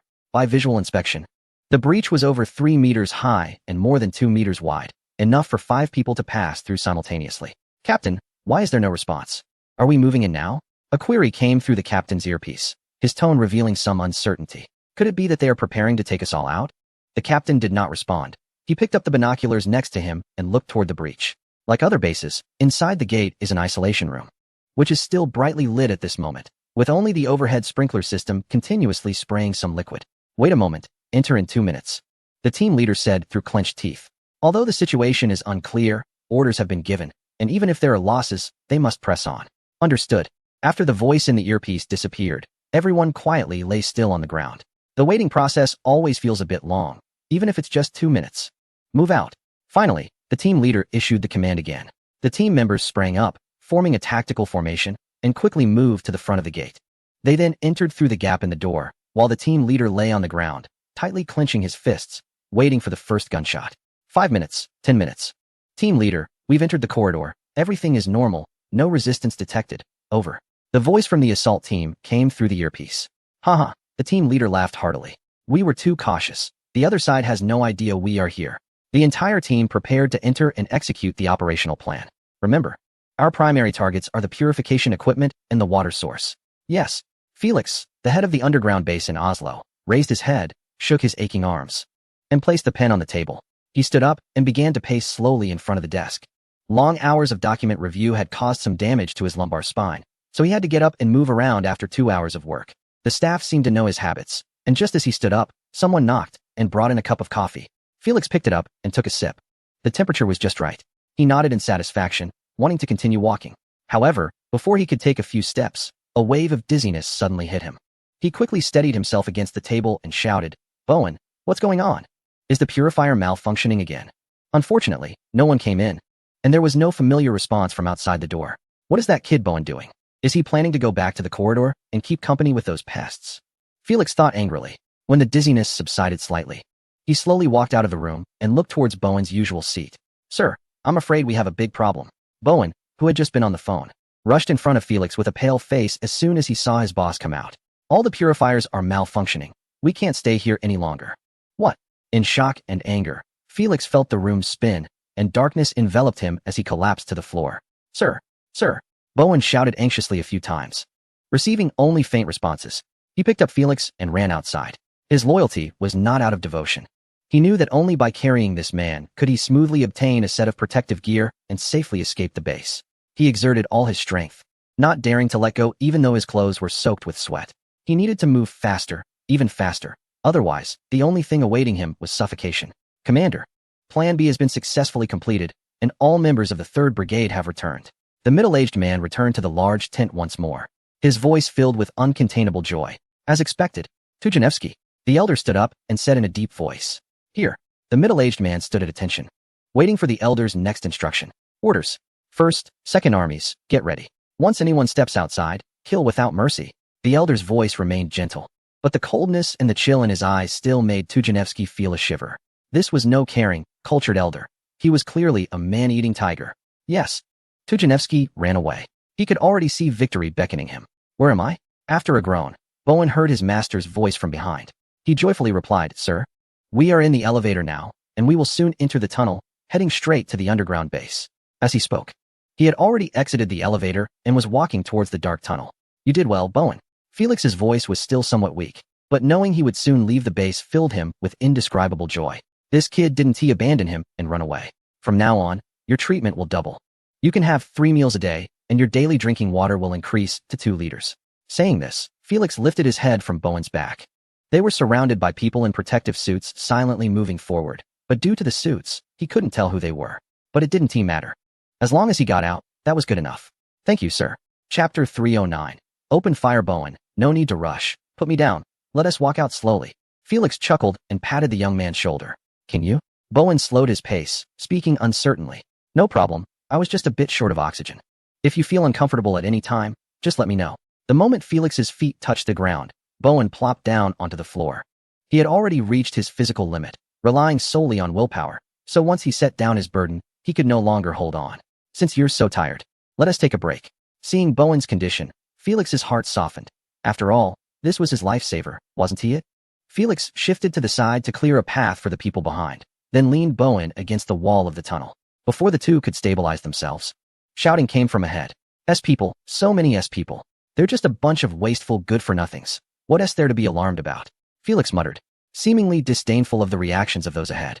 Bowen remained silent, simply closing his eyes and staying still, hoping to recover his strength quickly. Soon, the terrified screams in the corridor ceased, as it seemed that some so-called elite individuals had discovered the identities of those people. Thus the panic came to an abrupt end. After all, being young, he felt his energy returning to his body after just a few minutes of rest. So he stood up and respectfully said, Sir, I'm ready to continue. Are you sure? If you need more time, we can wait a bit longer. There is no rush. The journey is still long. Felix replied kindly, which made Bowen feel a bit uneasy, prompting him to respond immediately. Sir, I'm fine. There is no problem at all. Bowen appeared somewhat anxious as he helped Felix up. Then let us go? Their pace remained slow, allowing others behind them to overtake. After a long wait, someone finally reached the dilapidated gate. However, after a brief flash at the gap, they disappeared again. Report, someone has appeared. But they returned to the corridor because of the gap. Should we capture them? Requesting instructions. No need. Maintain silence. No one is to fire. Yes. The communicator fell silent again, and the soldiers continued to lie quietly without making any noise. What the hell is going on? Marcos shouted a few times, trying to vent his anxiety. As the head of the Purifier Equipment Management, he was the first to notice the abnormality when issues arose with the Purifier and initially concluded it was due to human sabotage. However, lacking evidence, he simply reported the situation and immediately donned protective gear to rush towards the exit. He originally intended to check the air intake of the Purifier, but upon seeing the massive gap, fear struck him. He knew that creating such a breach in a door nearly 1 meter thick required a tremendous force. Could it be intentional sabotage, or perhaps someone planning a Z variant? Or was it another base attempting to raid? Thinking of this, Marcos shook his head. Impossible, in this environment. Who would travel so far to raid? Aren't they afraid of nuclear radiation? But I'm not afraid. I possess the key technology for Purifier maintenance. No matter who manages this base, they can't do without me. He set aside his worries and chuckled lightly. Who is it? Why are you standing there? Why not step outside? At that moment, a familiar voice came from behind him. Nielsen? It's me, Marcos. I just discovered some issues. But it seems there's nothing to worry about now. Let's head out. Oh, then let's hurry. I feel something is off. All purifiers have malfunctioned within half an hour. It must be man-made. Let's quickly check the air intake. Before Nielsen could finish speaking, a tremendous force came from behind, causing both of them to move forward involuntarily. Marcos could see clearly that it was people, countless people, stretching endlessly. Were all the base personnel out? It made sense. If they didn't come out, they would have to stay below. As he thought this, he was already surrounded by the crowd at the opening. The next moment, he saw the long-lost son. Don't block the door, hurry up. Before Marcos could fully appreciate it, a massive force surged again. He had completely exited the base. Report, there are many people. They are unarmed. Should we attack? Wait until the door is fully open, then open fire. Don't let a single one escape. But they are unarmed. On the other end of the communicator, a young voice hesitated upon hearing the command to fire. Execute the order. Understood. The young man tightened his grip on the gun, his hand wrapped in protective gear turning pale. His heart raced uncontrollably, and beads of sweat rolled down his neck to his chest. So hot. The grinding sound stopped, and the young man realized the metal door had retracted into the mountainside, with countless people surging out like a tidal wave from the entrance. Open fire. The familiar voice of the captain echoed in his earpiece, and his finger reflexively pulled the trigger. Years of training had instilled a conditioned response in him. Even while thinking of his beloved girl, he could immediately execute the captain's orders. I guess I'm a qualified soldier now. He straightened his shoulders to better handle the recoil. At that moment, the crisp and familiar sound of gunfire reached his ears. On the other side, the crowd crashed against an enormous reef, forced to halt, with red splashes spraying everywhere. So war is this simple? Seeing the red liquid flow freely, the young man's eyes quickly turned red. He shouted excitedly, disregarding the idea of being unarmed and humanitarian concerns. Shooting was the only thing he wanted to do. Until the sound of clicking brought him back to reality as he looked around. What are you looking at? Keep shooting. The captain's voice came through, accompanied by a large hand. Yes. Click. He ejected the magazine and reloaded, pulling the now-numb trigger finger again. Mr. Felix, what is that sound? Is it gunfire? Bowen stopped, unsure as he heard the rapid sounds. Felix clearly heard the noise too. He didn't respond immediately, but glanced at the distant light. Just then, a spark erupted, and Felix's pupils constricted sharply. There's no mistake. That's the spark from bullets hitting metal. Bowen, we're in big trouble. You heard right. We can't leave here. Follow me. Felix grabbed Bowen and turned back in the direction they came from.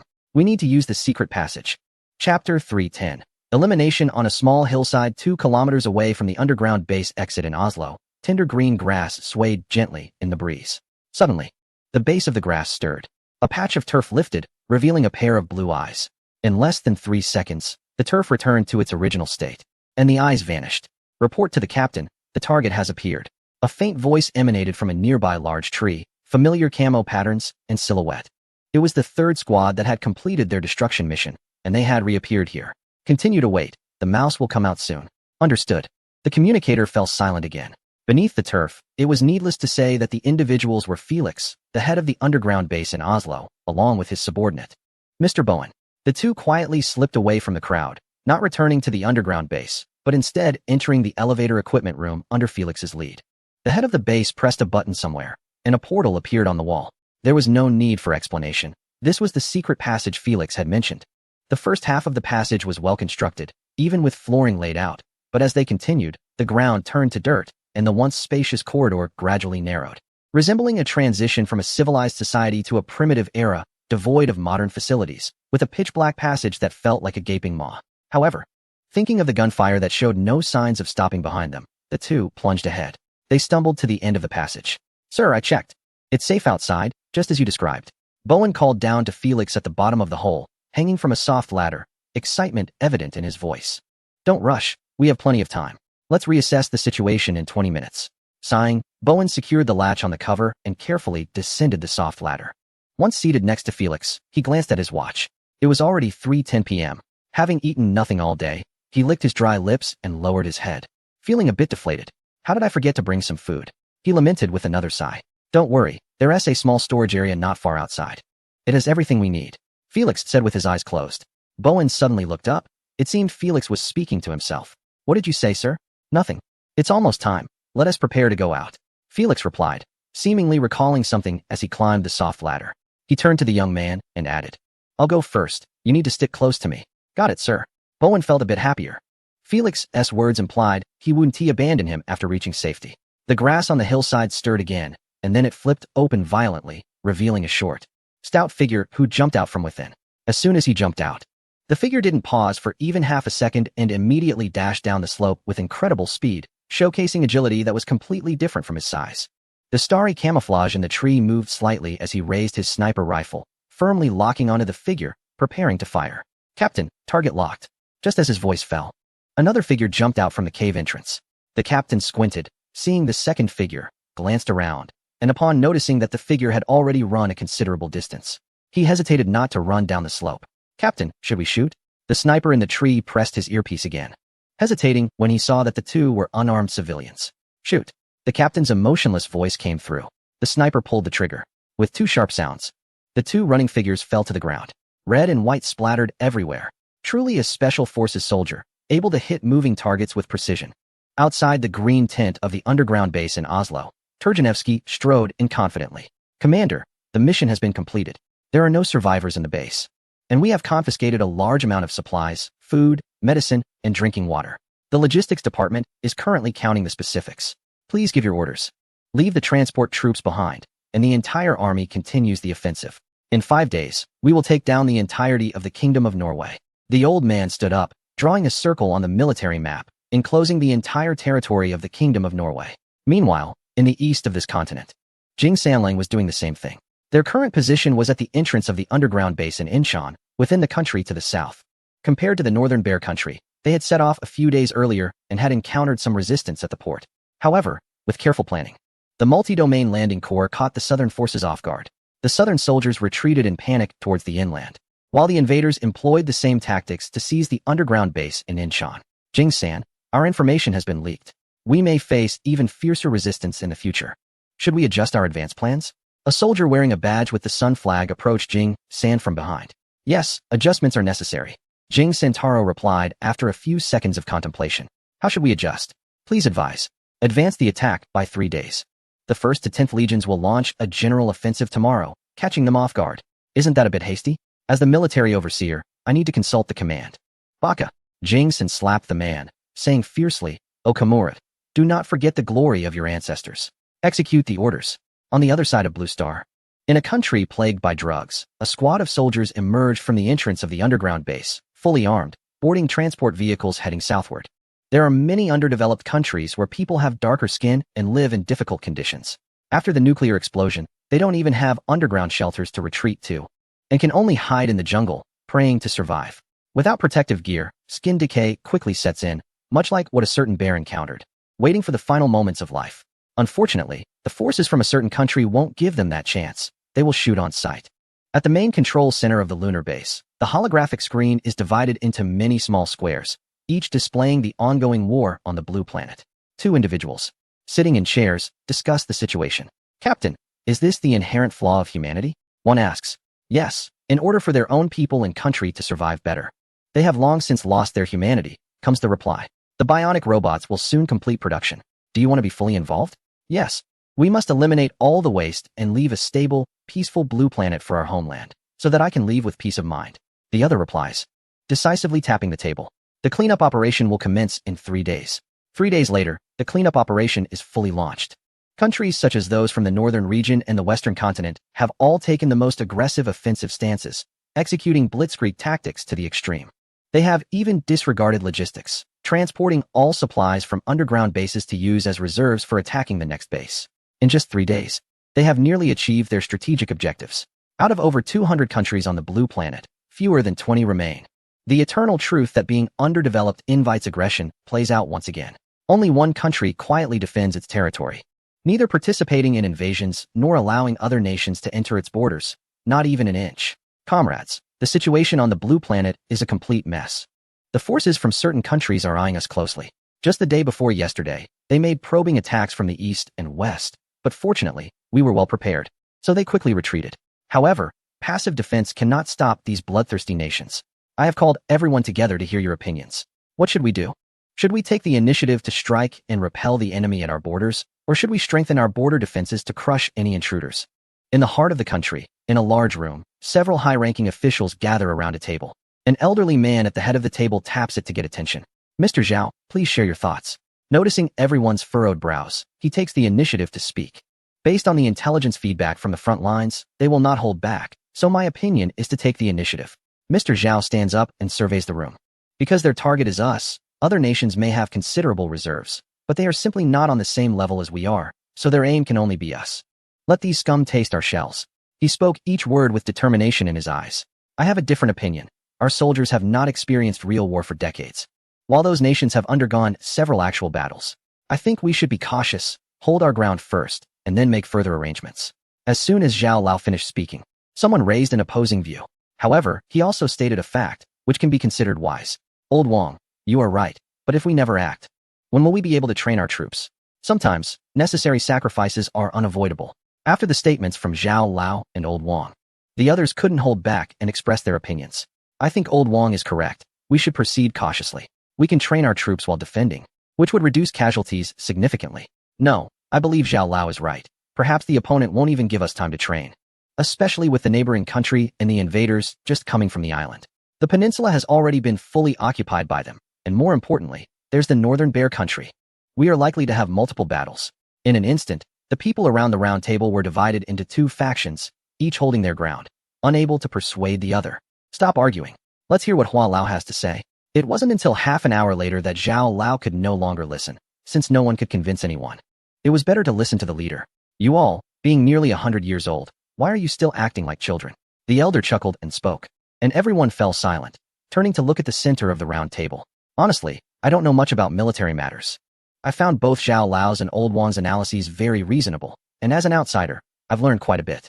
As soon as the elder finished speaking, a wave of friendly laughter filled the conference room.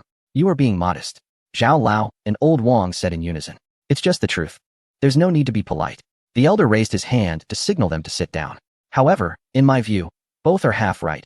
We cannot sit idly by, but we also cannot wait passively for them to attack. We need to take action on both fronts, working hard on both sides. Let's use those southern monkeys to practice our skills. As for other directions, we should focus on defense. We shouldn't hide the new weapons we've developed in recent years. Let's use them all. Keep them firmly at bay beyond our borders. Once we have trained well in the south, we will strike with full force and eliminate them all. Yes, the big shots in the conference room all stood up and responded loudly. Then let us take action. The old man smiled and stood up. In fact, he knew that these people were surely aware of the benefits of diversification, but they were worried about being criticized during this special period. So they dared not speak about using unconventional methods for training. Therefore, this villain would have to step in himself for the greater good of the people. What if he bore the brunt of criticism? Turgeneevsky, can your words represent your country? Izaburo slowly picked up his cup and took a sip, looking at the towering figure before him with a half-smile. Of course, I have been fully entrusted by Mr. Jing to handle the matters related to this alliance. Turgeneevsky's voice was loud, and when he spoke, it felt like thunder had struck in the room. However, I would like to ask you, Izaburo and Ramasiva, do you truly represent the so-called emperor and the prime minister of your country? Do you really have the guts to attack the neighboring nation? Like you. I am here on behalf of Prime Minister Suga, and Ramasiva is here on behalf of Mr. Sidi to discuss matters with your country. So you need not worry at all. Izaburo chuckled lightly and spoke up. Yes, I can also represent my country. The curry-flavored English was somewhat difficult to understand. But Turgeneevsky comprehended it. After a gloomy chuckle, he extended his hand for a firm handshake with the two. Then let us have a pleasant cooperation. Tomorrow at 10 a.m. we will launch the attack. I want to hear your voices at the border of the neighboring nation. Of course, on June 30th, 2023, at 9 o'clock a.m. In space not far from the moon, countless transport ships were quietly stationed within a blue energy shield, seemingly waiting for something. Suddenly, a flash of light appeared on the moon, and a shuttle-shaped spacecraft emerged from the darkness.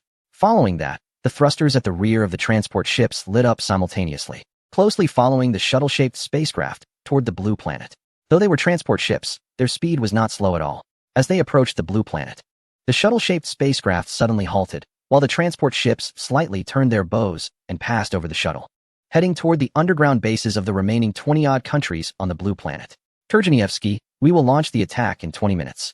Please ensure your side keeps its promise. After the communication ended, Isaburo shaded his eyes and gazed at the mechanical troops not far ahead. The humiliation of nearly a century was about to be washed away today. Chapter 312, The Middle Line Report. Mechanical troops from the neighboring nation have been spotted gathering at the border in the northeast. Report. Troops from the neighboring country have been detected in the southwest. Report. The Northern Bear Nation is gathering troops on the prairie, 3 hours before departing from the east. The command center of the underground base in the heart of the neighboring nation received 3 red alert signals within just 3 minutes. The staff did not dare to be negligent and immediately reported the situation. Director Su, troops are gathering from 3 directions: the neighboring nation, the neighboring country, and the Bear Nation, all present. Please report this to Old Zhao immediately. This does not bode well. An anxious voice came through the microphone, and Su Lei immediately furrowed his brows. Are you sure? Confirmed. The Rainbow drone has returned with high-definition footage. I'm hanging up now. The other party is very quick, and I will report progress at any time. Just as Su Lei started to speak, the busy tone came through. Is that it? We haven't even discussed troop strength yet. Putting down the red secure phone in his hand, he didn't dare to be the slightest bit negligent. He immediately headed towards Old Zhao's studio. Xiao Su, don't worry, we are well prepared. You notify everyone to carry out the original plan. Old Zhao said with a hearty laugh, putting down the Sun Tzu's Art of War and looking at Su Lei. Got it. Su Lei scratched his head, a bit hesitantly responding, as he had never heard of any special arrangements. What do you mean? Just go do it. Old Zhao glanced at Su Lei and casually picked up a book from the table. Prepare for the enemy. Upon seeing the 4 characters on top, Su Lei's expression turned to one of sudden realization. He then hurriedly left the room. At 6:20, in the northwest of the country, inside an office building hidden beneath tall trees, a person dressed in starry camouflage protective gear stood at a desk. His voice was low but extremely firm. Report. Ready to go? We guarantee that the enemy will not return. From his voice, he seemed to be a middle-aged man. After finishing his statement, he did not hang up the phone but instead pressed the hang-up button, his fingers quickly dialing a series of numbers. The order has been issued. Execute according to the original plan. Yes, we guarantee to complete the mission. On the other end of the line was a rather peculiar room, set up inside a truck, spacious with numerous computers inside. Of course, many others dressed in identical starry camouflage were also seated inside. They were on the phone, continuously discussing something. Artillery is in position. Firing parameters adjusted, requesting to launch. 1 unit, full firepower, and immediately relocate after completion. Understood. Above the ocean between our country and the enemies, 25 advanced fighter jets roared past. Eagle 1, calling. We have arrived in the designated airspace. Detected 20 F-15J formations. Both sides are 35 kilometers apart. Our phased array radar has locked on. Should we engage in aerial combat? Repeat. Break contact, maintain distance, and monitor closely. Eagle understands. At 6:50 in the morning, on the plateau northeast of the country, a large number of transport vehicles were continuously moving forward. Following behind the vehicles was a line of soldiers dressed in white protective gear, their heads wrapped in strips of cloth, fully armed, perhaps due to the long journey. Their formation was quite chaotic and moving very slowly. Occasionally, 1 or 2 would fall out of line, sit by the roadside, and after receiving a few lashes, they would curse and return to the formation. Squad leader, look, they are less than 2 kilometers from the boundary. A young soldier pointed at the slightly shaky image on the screen with his right hand while skillfully adjusting the joystick with his left, quickly stabilizing the image. These scums really dare to come. The company commander smiled silently and patted the young soldier on the shoulder. Keep a close watch. As long as they dare to step over the line, report immediately. Yes. At 7 o'clock a.m., the sky was already bright. On the vast grasslands in the northern region, a temporary barrack had just been completed. Not far from the barrack stood a stone monument, the upper part displaying the national emblem. while the lower part bore a line of numbers indicating the national boundary in both local scripts. Several soldiers ran out from the camp's main gate, quickly reached the monument, then stopped to observe and take a few photos before returning to the camp. Afterward, the camp fell silent, as if the thousands of soldiers who had just entered had vanished into thin air. "Commander, do we still need to shell them?" one soldier asked. "Not yet. As long as they don't cross the boundary, we won't initiate an attack." After pondering for a few seconds, the commander turned to the messenger behind him and said, "Understood. Are we going to be stationed here for a protracted battle?" The messenger asked immediately. The commander frowned and muttered to himself, reaching for the red secure phone. "Old Wong, what's the situation on your end?" In another vehicle several kilometers away, a man picked up the phone, raising his hand with some effort to place it to his ear.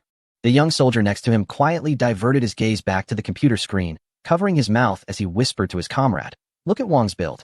I'm really worried he might burst out of that uniform." The comrade turned to glance and nodded like a woodpecker in agreement. "Poor guy.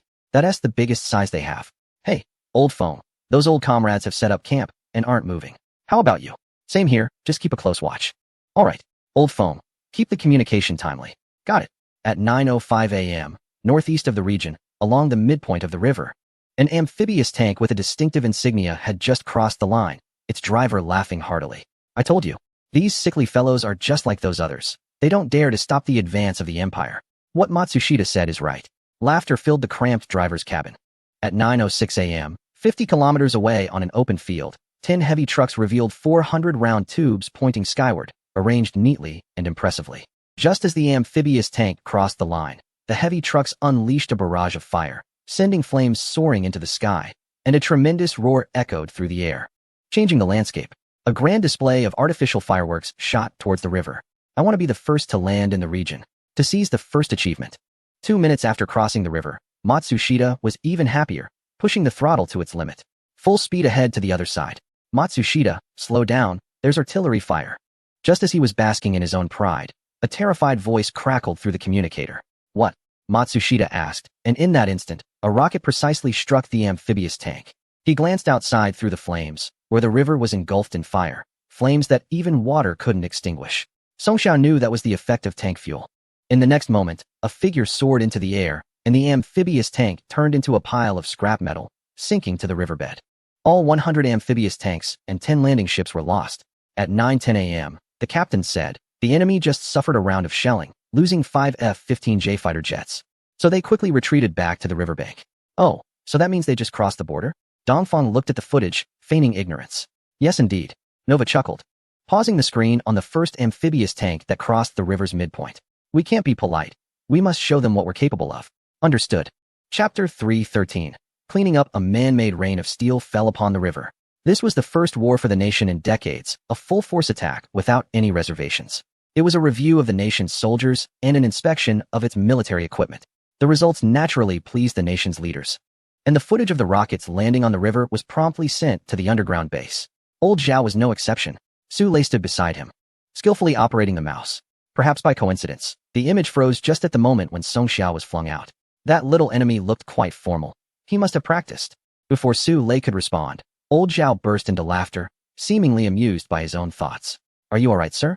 Seeing the elder laugh so hard he could barely breathe, Su Lei gently patted his back with concern. "I'm fine, just happy." A few minutes later, Old Zhao calmed down. "Back in the day when we only had knives and wooden guns, how did they bully us? Today, we've finally returned some of it." Indeed, it felt satisfying. Su Lei chuckled as well. Although he hadn't lived through that era, he had heard the stories of its brutality and the hard-won new nation from the elder.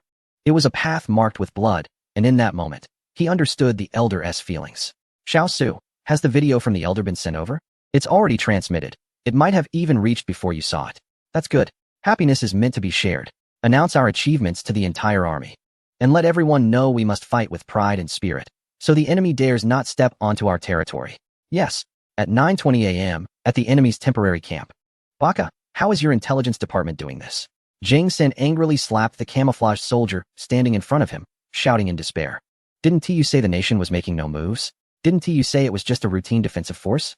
Damn it, tell me where these rockets came from. Because of your mistakes, we lost a full 500 men, not a single one returned. They were all our elite." Hysterical, utterly insane. Hey, I apologize, Your Excellency. I have recognized my mistakes and will make amends." "How foolish." Jing Sen stopped. Since things couldn't be changed, he could only passively accept it. Get out. I don't want to see you. Hey, Jing-san, this country is different from others. Although we have tried our best to infiltrate, the results achieved. I know. Notify the forward units to withdraw completely and wait for the situation to clarify before making decisions. I just don't know how things are with the other sides. No. I need to contact them. Time rewinds to 8:10 a.m., southwest of the country, less than 500 meters from the border. A soldier with a cloth wrapped around his head stopped as he heard the order to set up camp from behind. Everyone began to showcase their skills. Hammers and shovels flew about, tents and pegs danced, and in just 40 minutes, a camp capable of accommodating 5,000 people and filled with artistic flair was built. Truly impressive, those soldiers. The heroic captain found everything on the display amusing. Chun-Lian, is this how the elite troops of that side operate? The young soldier looked incredulous, as even the police units here are much stronger than these so-called troops. Hee, these are not elites. They are merely cannon fodder. You must not let your guard down and be misled by them. Captain Chin stopped laughing and patted the young soldier's head. Then why are you still laughing? I'm laughing at their tactics. Where do you think I'm going with this? Notify all units to be vigilant. Drones should monitor closely. If the enemy dares to cross the line, immediately cover them with full firepower. Yes. At 9:05 a.m., the temporary camp of the soldiers began to move. Thousands of them quickly ran and gathered in the open space in front of the camp. Let's go, shouted the leading soldier with a black scarf. The originally orderly military formation immediately scattered, with groups of 3 to 5 quickly darting towards the border. Chun-Lian, there's enemy activity. Notify the artillery unit to cover the border with full firepower in 5 minutes. And don't use too many rockets, that would be wasteful. Fearing the young soldier might not understand, Chun-Lian specially reminded him. After all, 155 and 122 mm shells are enough for them. Rockets are just a waste. At 9:10 a.m., the first soldier crossed the border, followed by the second, third, and eventually the 900th, with all 5,000 crossing that line they had dreamed of crossing. Commander Z, did we really get in this easily? At the very back of the large group, 2 individuals were moving very slowly, seemingly intentionally lagging behind. What's wrong? I'm so nervous. When the others said this country was unprepared, I was a bit skeptical. But we need to be careful. I'm still a bit worried. He stopped and shaded his eyes to look at the sky. What is that? The speed of heavy artillery shells is unimaginable for someone who has never seen live ammunition. When Commander Z first saw them, they were still on the horizon. By the time he finished speaking, the dense barrage of shells was already right in front of him. He could even see the tail fins of the shells clearly. Get down, he shouted, though there was only enough time for him to utter that one word. Was it really necessary for us, mere foot soldiers? This was Commander Z's last thought. By the time he took off, the area in front of him was already a blur. Countless clods of earth were sent flying into the sky, and debris, including parts of soldiers, scattered everywhere. The originally flat ground instantly became pockmarked. There wasn't a single intact item on the battlefield, except for a pair of black boots next to the large crater in the center. Meanwhile, the white smoke lingered in the sky for a long time.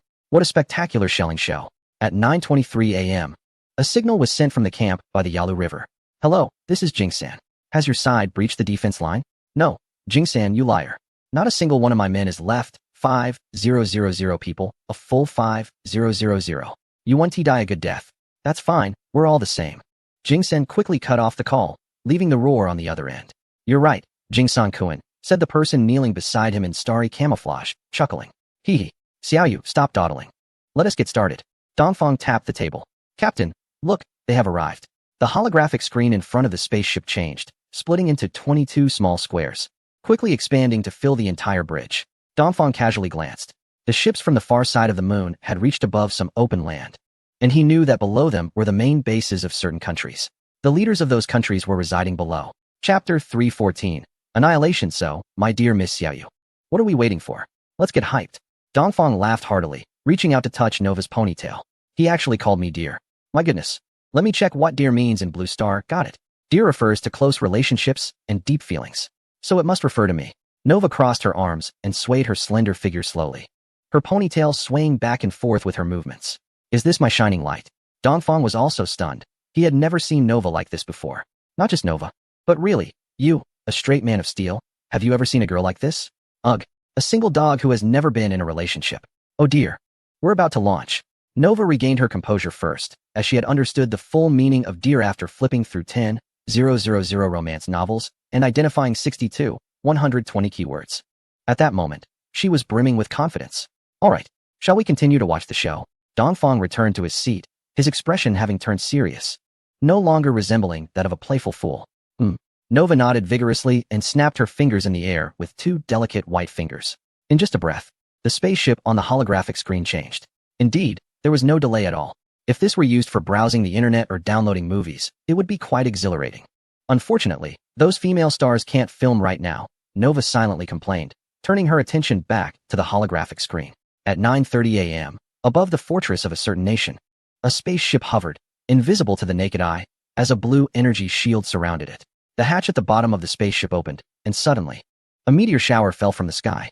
Upon closer inspection, it was clear that it wasn't a meteor shower at all, but a rain of robots, fully armed and carrying backpacks. The grass on the ground had not been trimmed for at least a month, growing exceptionally lush. Perhaps only they could adapt to this world at the fastest speed. Suddenly, a large foot descended from the sky, crushing a cluster of tender grass and releasing green juice. More large feet followed, and more grass juice spurted out. Surely, they would grow even better next year, considering all the nutrients, right? Then, a pair of electronic eyes lit up. The unique whirring sound of mechanical movement broke the long silence of the lawn. Who goes there? Please state your intentions. After all, it was once the most powerful nation, and soldiers guarded the gates of the bunker. When they saw the robots enveloped in metal armor, they loudly inquired about their purpose. The soldier hesitated to fire immediately because the approaching metal figures were perfectly synchronized, identical in appearance, creating an overwhelming presence. He spoke up, hoping to buy some time for his comrades behind him. However, he was overthinking, and it was quite naive. The robots would not grant him that opportunity. Instead, he received a response in the form of bullets fired from a metallic storm, which his comrades in the watchtower behind him also received. The soldier was sent flying, like a tattered doll, amidst the debris from the watchtower. At exactly 9:30 a.m., the gate of the fortress in the capital of that nation slowly rose amidst the grinding sounds. 200 soldiers charged out, followed by armored vehicles, holding their M4s while the vehicles raised their cannon barrels. The distinctive roar of helicopters filled the sky at that moment. Open fire! The command rang out, only to be cut short. His head burst like a watermelon, showering the crowd with a brief downpour of red. His body continued to spray red liquid before collapsing to the ground. After all, they were the elite troops of that nation, and the soldiers were not frightened by the scene before them. Some quickly rushed to the fallen figure, pressing their hands on his neck in an attempt to stop the bleeding. One part immediately scattered, raising their M4s to shoot at the metallic creatures across the way. The sound of gunfire drowned out the shouts, as well as the clinks of bullets striking the metal armor. Captain, these robots are quite outdated. Just look at how shaky the footage is. It's making my eyes dizzy. Nova pouted, a glint flashing in her eyes. Before Dongfang could speak, the image on the holographic screen changed. It switched from the robot's first-person perspective to a god's eye view. Dongfang could see more clearly now. At the moment the soldiers opened fire, the robots charged forward. Although the soldiers on the opposite side created a metal wall with bullets and machine gun fire, it didn't cause even a second's delay in the advance of the robotic army. One mechanical arm was raised to protect the armor on its chest, while the other pulled the trigger on a 6-barreled metal storm. In an instant, the 200 soldiers were turned into a sieve. Red liquid pooled into a small stream on the grass in front of the Doomsday Fortress. The soldiers inside the armored vehicle were stunned, coming to a halt as they helplessly watched the rapidly approaching metallic creatures. Who were they? With such a question, the armored vehicle was struck by an armor-piercing round and engulfed in flames. Mr. President, I'm afraid we need to leave here immediately. Hargoth burst in, her face as pale as a ghost. She was gasping for breath, pulling Biden towards the door. We have to take the secret passage. The exit is completely sealed. Didn't we just send out 200 soldiers and over 10 armored vehicles? What about the Longbow Apache? Biden furrowed his brow. It's only been a few minutes. Who is the enemy? Your Excellency, it's all over. Not a single one left. I don't know anything. The metal beings don't speak. They just attack on sight. And they are impervious to blades and bullets. They only make a sound when hit. We need to go now, or it will be too late. What? Biden walked forward like a zombie, his face filled with despair, unable to believe that the so-called world's best soldiers couldn't hold out for even 10 minutes. Mr. Biden, Ms. Hargoth, where are you two headed? A bodyguard dressed in a black suit, who never removed his sunglasses even in the underground fortress, and was always loyal to the president's safety, blocked their path. Mars. What do you want? Have you forgotten your identity? Hargoth's face showed anger. What could a mere security guard want to do? Hee. I'm afraid you two want to be leaving. As the burly man's words fell, 5 figures in black suits appeared behind Biden and Hargoth like phantoms, encircling them. See you later. The figure in black raised his hand, and in the instant they fell to the ground, they were caught by 2 large hands. The flag country annihilated. Chapter 315. Annihilation again. Jing San was very happy, Upon hearing about the losses from the neighboring country, he naturally didn't care about the 500 people lost, especially when compared to the 5,000 from there. It's not worth much anymore. The idea of better to die with a friend than to let a friend die is something no one would refuse. Jing Sanjun, what should we do next? Should we continue to stay here and wait for an opportunity? If we do that, the logistics will be under some pressure. However, retreating feels a bit unsatisfactory. After all, that nation is quite powerful. Should we consider pulling back a bit, regrouping our strength, or forming a larger alliance? As Jing Sen's deputy, Watanabe Junji faithfully fulfills his responsibilities. He neither overshadows Jing San's presence nor fails to demonstrate his value at the right moment. Watanabe, what you said makes a lot of sense, but we cannot retreat now. We need to take an offensive posture here to constrain the military power of that nation, and give time to Lord Conway to strategize. Your consideration is indeed perfect. The two exchanged smiles, an unspoken eerie feeling lingering between them. Sir, we are surrounded. A soldier rushed in. Although his face was obscured by protective gear, Jing Sen could still hear the panic in his voice. They were wearing metallic suits. Without any protective gear, bullets could not penetrate, and they would shoot anyone in sight. In less than 2 minutes, the soldiers would fall. Soon, a dark red liquid began to seep from beneath one of the fallen soldiers. Jing Sen quickly approached the tent entrance and turned the soldier over. A massive wound slashed across his back. The fact that he could make it here to report showed his strong will. This gave Jing Sen some time to react. Move quickly. Seeing this scene, Jing Sen dared not stay for a moment, turning and heading out of the tent without caring whether his deputy could keep up. Jing Sanjun, what are you doing? Watanabe asked curiously. Didn't he just rush out? Why is he coming back? Jing Sen chuckled but didn't he answer. Watanabe no longer needed a response. He saw a thick black tube above Jing San's head. It was very thick, very dark, and contained 6 thinner barrels. Is that you, Jing San? The metallic figure across spoke, but its tone was stiff, giving off an unnatural mechanical sensation. At that moment, screams and an unimaginable rapid tat-tat sound, along with a booming noise, reached Watanabe's ears. He followed the metallic figure's arm that had ripped open the tent and saw the scene outside. There was no base left. It was clearly a sea of fire. Watanabe fell silent. How long had it been? 1 minute? 2 minutes? Are you Watanabe? The mechanical voice sounded stiff again. Are they not human? It seemed he couldn't go back. Were they from that nation? Watanabe was enveloped by immense fear, unable to even inquire further. Is it you, Watanabe? He felt something hard poke his head, snapping him back to reality. It's me. May I ask before he could finish? The metallic figure no longer asked questions, but gently twisted the necks of the two, dragging them out like dead dogs. This time, Watanabe saw clearly that the tent was crackling and burning, and all the soldiers were lying on the ground. Apart from himself, and in no way, the entire team was wiped out. Who are you? Watanabe wanted to ask, but the immense force around his neck only allowed him to utter a few muffled sounds. It's over. He looked up at the sky, already shrouded in thick smoke, and exhaled. It's a pity that no message could be sent out. I hope that Lord Sugawara can be wise and not make enemies of these people. I wonder if I will ever meet this lord again after this. As Sugawara's subordinate, he couldn't forget his master even at this moment.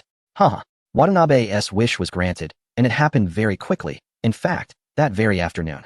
Because those metallic beings had barely taken a few steps when they suddenly stopped, raised their hands, and touched the back of Watanabe's head. After which he fell into endless darkness. When he woke up again, he found himself in a room. Some people were standing, while others were lying down. They all had one thing in common: identical protective suits. May I ask, who are you? Watanabe was puzzled. Wasn't everyone wiped out? Who are these people in the same protective suits as him? Watanabe, is that you? Lord Sugawara? What are you doing here? Weren't you at the base? Watanabe felt a bit happy, but a hint of panic also surged up. Did he in no way make a mistake and get caught by Sugawara? Could it be that those metallic beings are from our empire? With such a powerful metallic army, what is there to worry about unifying the Blue Star? At that time, everyone will tremble under the might of the Imperial Metallic Legion. Just as Watanabe was lost in his fantasies, all the standing figures turned their heads, slightly bowed, and spoke in unison. Lord Sugawara. Oh, aren't these the heads of various military teams? Why did everyone make a mistake? You are all here. After a long sigh, the short figure who remained upright began to speak. Just as he was about to say something else, the door to the room was pushed open, and 2 metallic beings entered, grabbing the short figure without explanation and dragging him out. Bastards, who are you? Watanabe rushed out, lunging at the metallic beings. His face twisted in a snarl. How dare you treat your master like this? In the next moment, he was flung back, tightly pressed against the wall of the room, slowly sliding down until he landed on the face of a person lying against the wall. Bastard. That familiar voice was definitely Inoue. And then Watanabe felt a sweetness at the corner of his mouth. He fell back into endless darkness. Watanabe, suddenly. Sugawara didn't dare to move. He tried to relax his body as much as possible, slipping through the gaps in the metallic grip and pulling hard to let more oxygen flow into his airway. Do you know who I am? Let me go? Sugawara caught a glimpse out of the corner of his eye, seeing a tall figure in a protective suit being dragged away. Is that Mr. Baiting? He was very familiar with that voice. Sugawara? It's me. How come more and more metallic beings have joined the ranks? Without exception, they are all dragging a person along, heading in the same direction. Captain, the guests are about to arrive. Please hold on for a moment. In a conference room, Dongfang sat at the highest position, while Nova stood obediently behind him, speaking. After Dongfang nodded, he picked up a glass of juice and took a sip. Chapter 316. Voting at exactly 3 o'clock p.m. The circular conference room was filled as the metallic beings streamed in one by one, placing the people they were holding onto the chairs. Damn. The familiar accent of the flag country, the British accent, reached Guan Wei's ears as soon as the protective suits sat down. Guan Wei wanted to curse as well, but he was a bit slow to react and ended up biting his tongue. He heard the screams and saw the two individuals who had been cursing, their arms twisted. Well, we are all civilized people, we shouldn't curse. Guan Wei quietly exhaled, then made an effort to sit up straight to appear more obedient. He then saw the young man sitting at the very front. A young man, holding a cup and not wearing a protective suit, was drinking juice, while a beautiful lady beside him was refilling his glass. Although they didn't make any sound, Guan Wei could still tell they were smiling happily. Could it be that there is no radiation anymore? Guan Wei touched the mask of his protective suit, but ultimately did not dare to take it off. They all came. The young man spoke, and aside from the two individuals with broken arms who were still groaning softly, everyone else fell silent. It seems everyone is doing quite well, except for those two foul-mouthed individuals. This is the standard accent of the flag country. Guan Wei shook his head, realizing that this young man, who looked foreign, was not the person he had imagined. May I ask who brought us here and what you want? The person in the protective suit to the left of the young man spoke, his accent slightly lisping, but very calm. Guan Wei suddenly realized, isn't this Mr. Jing from the Bear Country? Mr. Jing? The young man spoke, and Guan Wei silently nodded, confirming his judgment was correct. Yes. Are you still asking me? Don't you know what you've done? Both young men showed astonishment on their faces, as if they had heard something unbelievable. Should I know? Mr. Jing seemed puzzled. Don't know? Well, let me remind you then. Why have you been crazily attacking other underground bases during this time? Ha. Mr. Jing laughed heartily, and then everyone sitting in the room started to laugh. Survival of the fittest, young man, are you joking? Mr. Jing said, quite amused. Currently, resources on Blue Star are scarce, and food cannot be grown on the surface. Regardless of how our people survive, rather than letting those trash waste food. Isn't it better for the elites of my bear country to live better? Tell me, is there anything wrong with that? There's an old saying in the foreign country, if one does not act for oneself, heaven will destroy them. Indeed, we are all here for our own people, and for the future of humanity. Limited resources can no longer sustain such a large population. So we must eliminate a portion of those deemed unnecessary and reserve resources for the elites. Many echoed this sentiment. So, are you saying that you are contributing to the planet? The speaker was amused, as the shameless invasion was dressed up in grandiose terms. After all, we can't just wait for a certain event. We must leave a spark for humanity. The gentleman stood tall, seemingly proud of his actions. Ha ha ha, the speaker laughed out loud, repeatedly slapping the table in front of him, bending over in the process. Since you say this, let me ask you a question.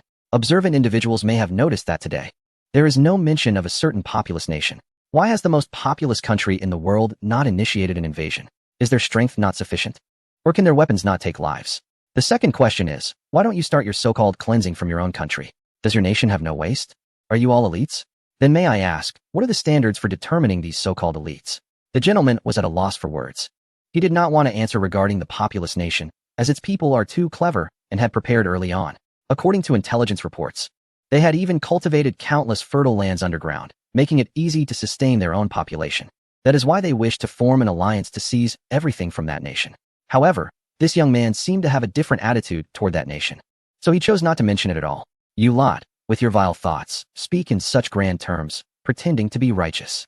Are all people from certain nations considered elites, while everyone else is trash, wasting resources? The speaker pointed at the protective suits one by one. The truth that those who fall behind will be beaten is undeniable. The gentleman's voice unconsciously softened a bit. Oh, now you are talking about strength again. The speaker sneered, looking at someone who was groaning.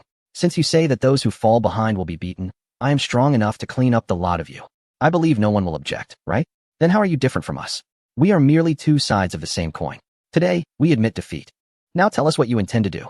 The gentleman spoke up, believing that this young man had merely taken the underground base by surprise. All the nations present possess the strongest military forces. It's merely a matter of offering some resources. They certainly wouldn't dare to take any action against them.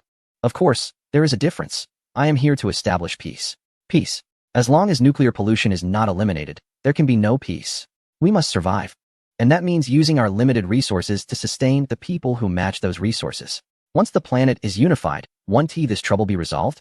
The speaker chuckled lightly, stating it casually. Young man, you must be joking. That's impossible. Mr. Jing also laughed, his laughter unrestrained. How is it impossible?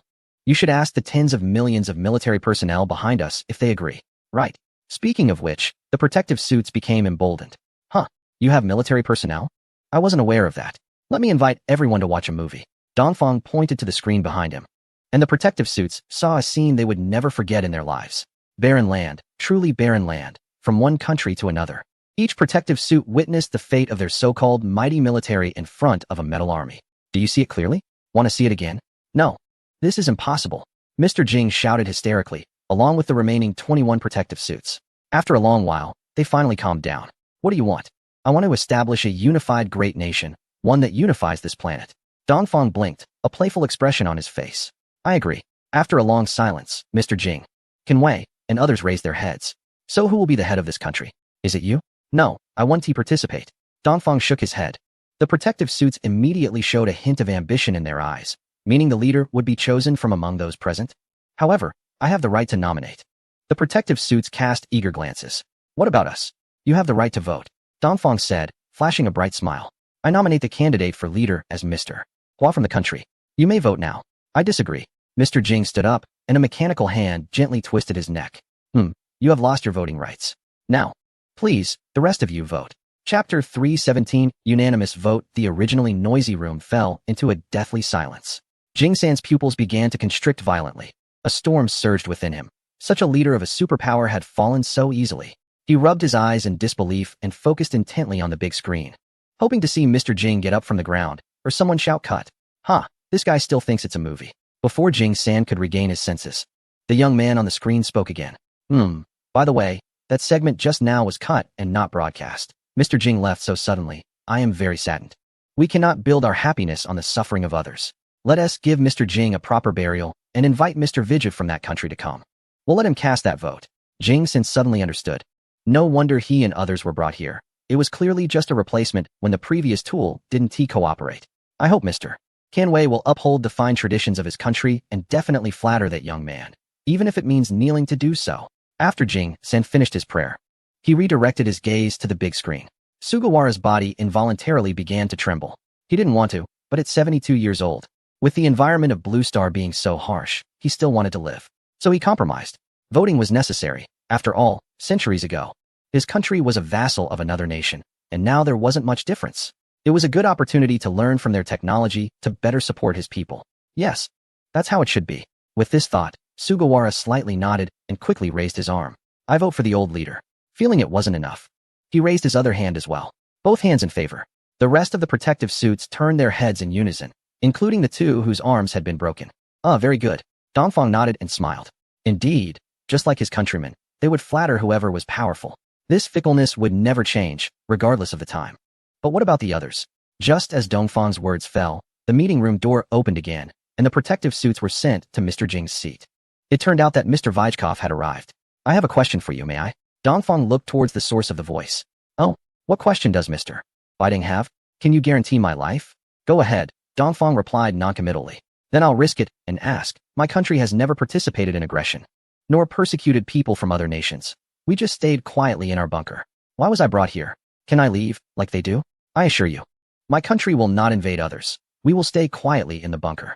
What a ridiculous notion. Dongfang chuckled in anger. If it weren't for your orders to release nuclear weapons, Blue Star would still be peaceful. How could such a thing happen? You are the culprit of this disaster. Shameless. Bai Deng was at a loss for words. Releasing nuclear weapons was his decision because he had seen the nuclear pollution removal technology on the exchange list from Pegasus Star. It wasn't too expensive, just the permanent mining rights to a copper mine. Faced with the aggressive lizard people, Bai Deng decisively made the choice to protect his country. But he couldn't tell everyone that. This was the assurance for his country to fully surpass others on Blue Star and reach the true pinnacle. Silence. You have been muted. Come on, slap him. A series of sounds like wood striking flesh echoed, and Bidang could only make muffled noises. If he hadn't been wearing a mask, everyone would have seen his lips swollen like sausages. All right, now it's quiet. Everyone, continue voting. Once the robots stopped their actions, Dongfang finally spoke. I agree. I vote for the old leader. I vote as well.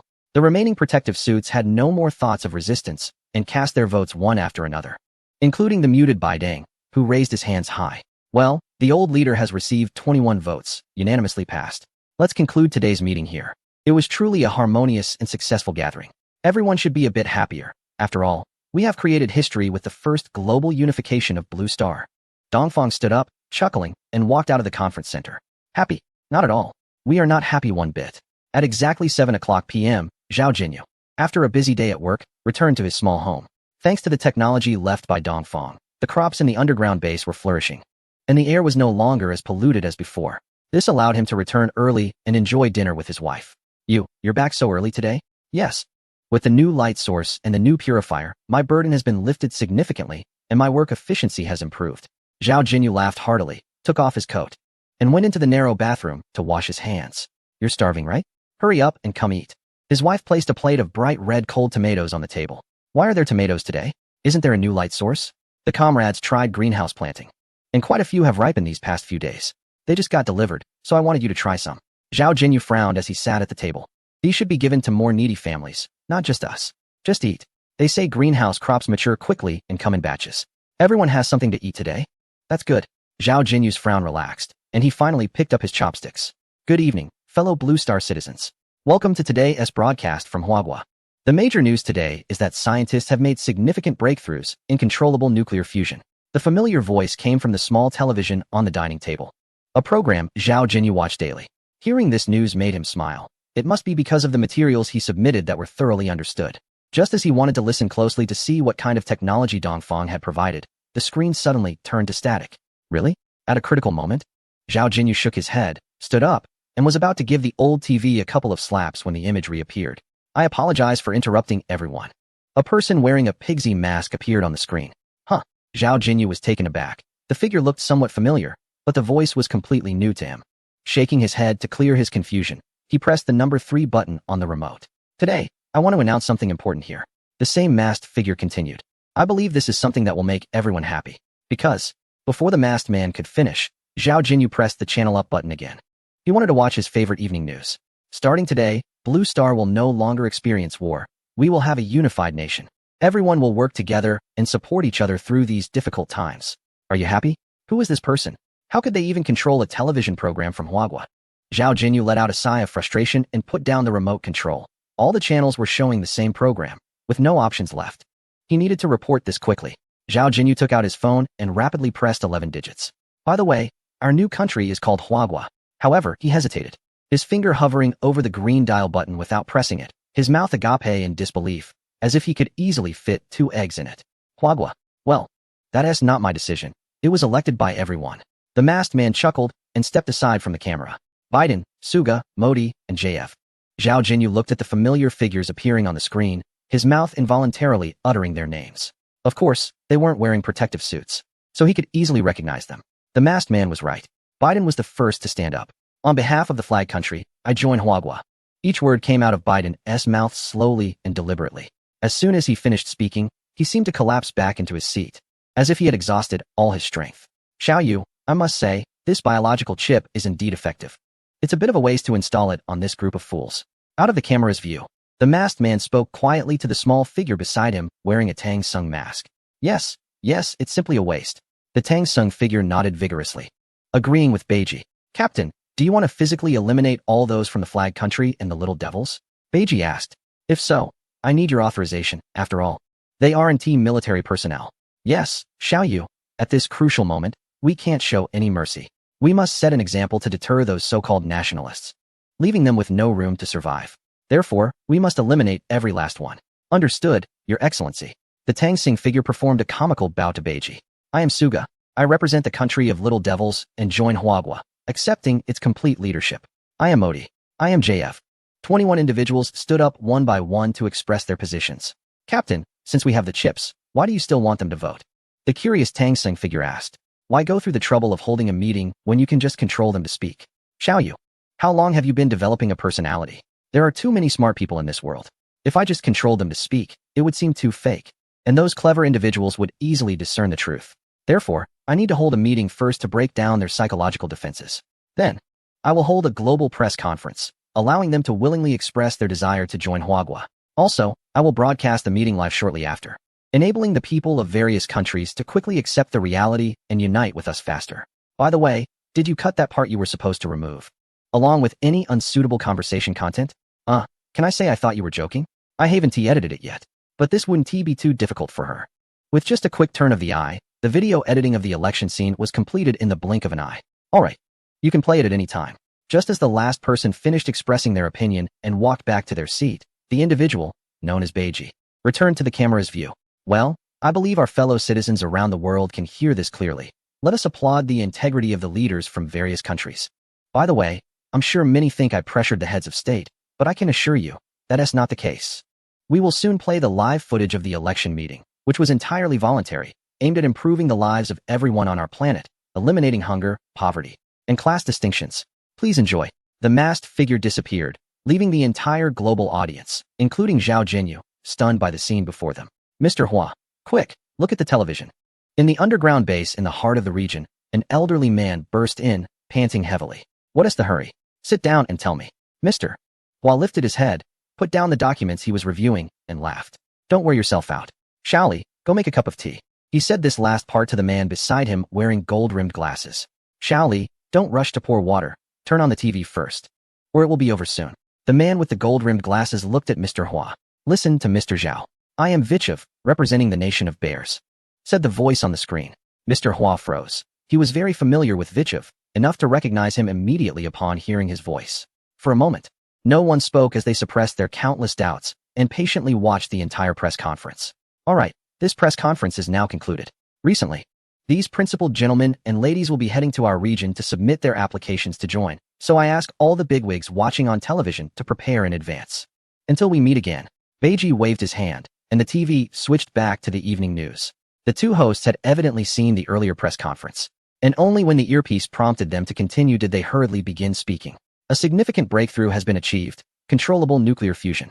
Noticing the two leaders frowning in thought, Xiaoli quietly turned off the TV and slipped out of the room. After a while, Mr. Hua finally raised his head. Mr. Zhao, what do you think? Could this be a conspiracy? Mr. Hua and Mr. Zhao, of course, would not be easily swayed by the so-called unity. Thus, they were considering not the unity itself, but rather whether it was a conspiracy or an overt strategy. What puzzled them was why Vichev was involved with them. What about Mr. Jing? Could it be related to nuclear fusion technology? Mr. Zhao pondered for a moment, reviewing the recent achievements. The light source and purifier should be manageable by these individuals given their capabilities. Besides these, was there anything else concerning nuclear fusion technology that would warrant such collaboration? No.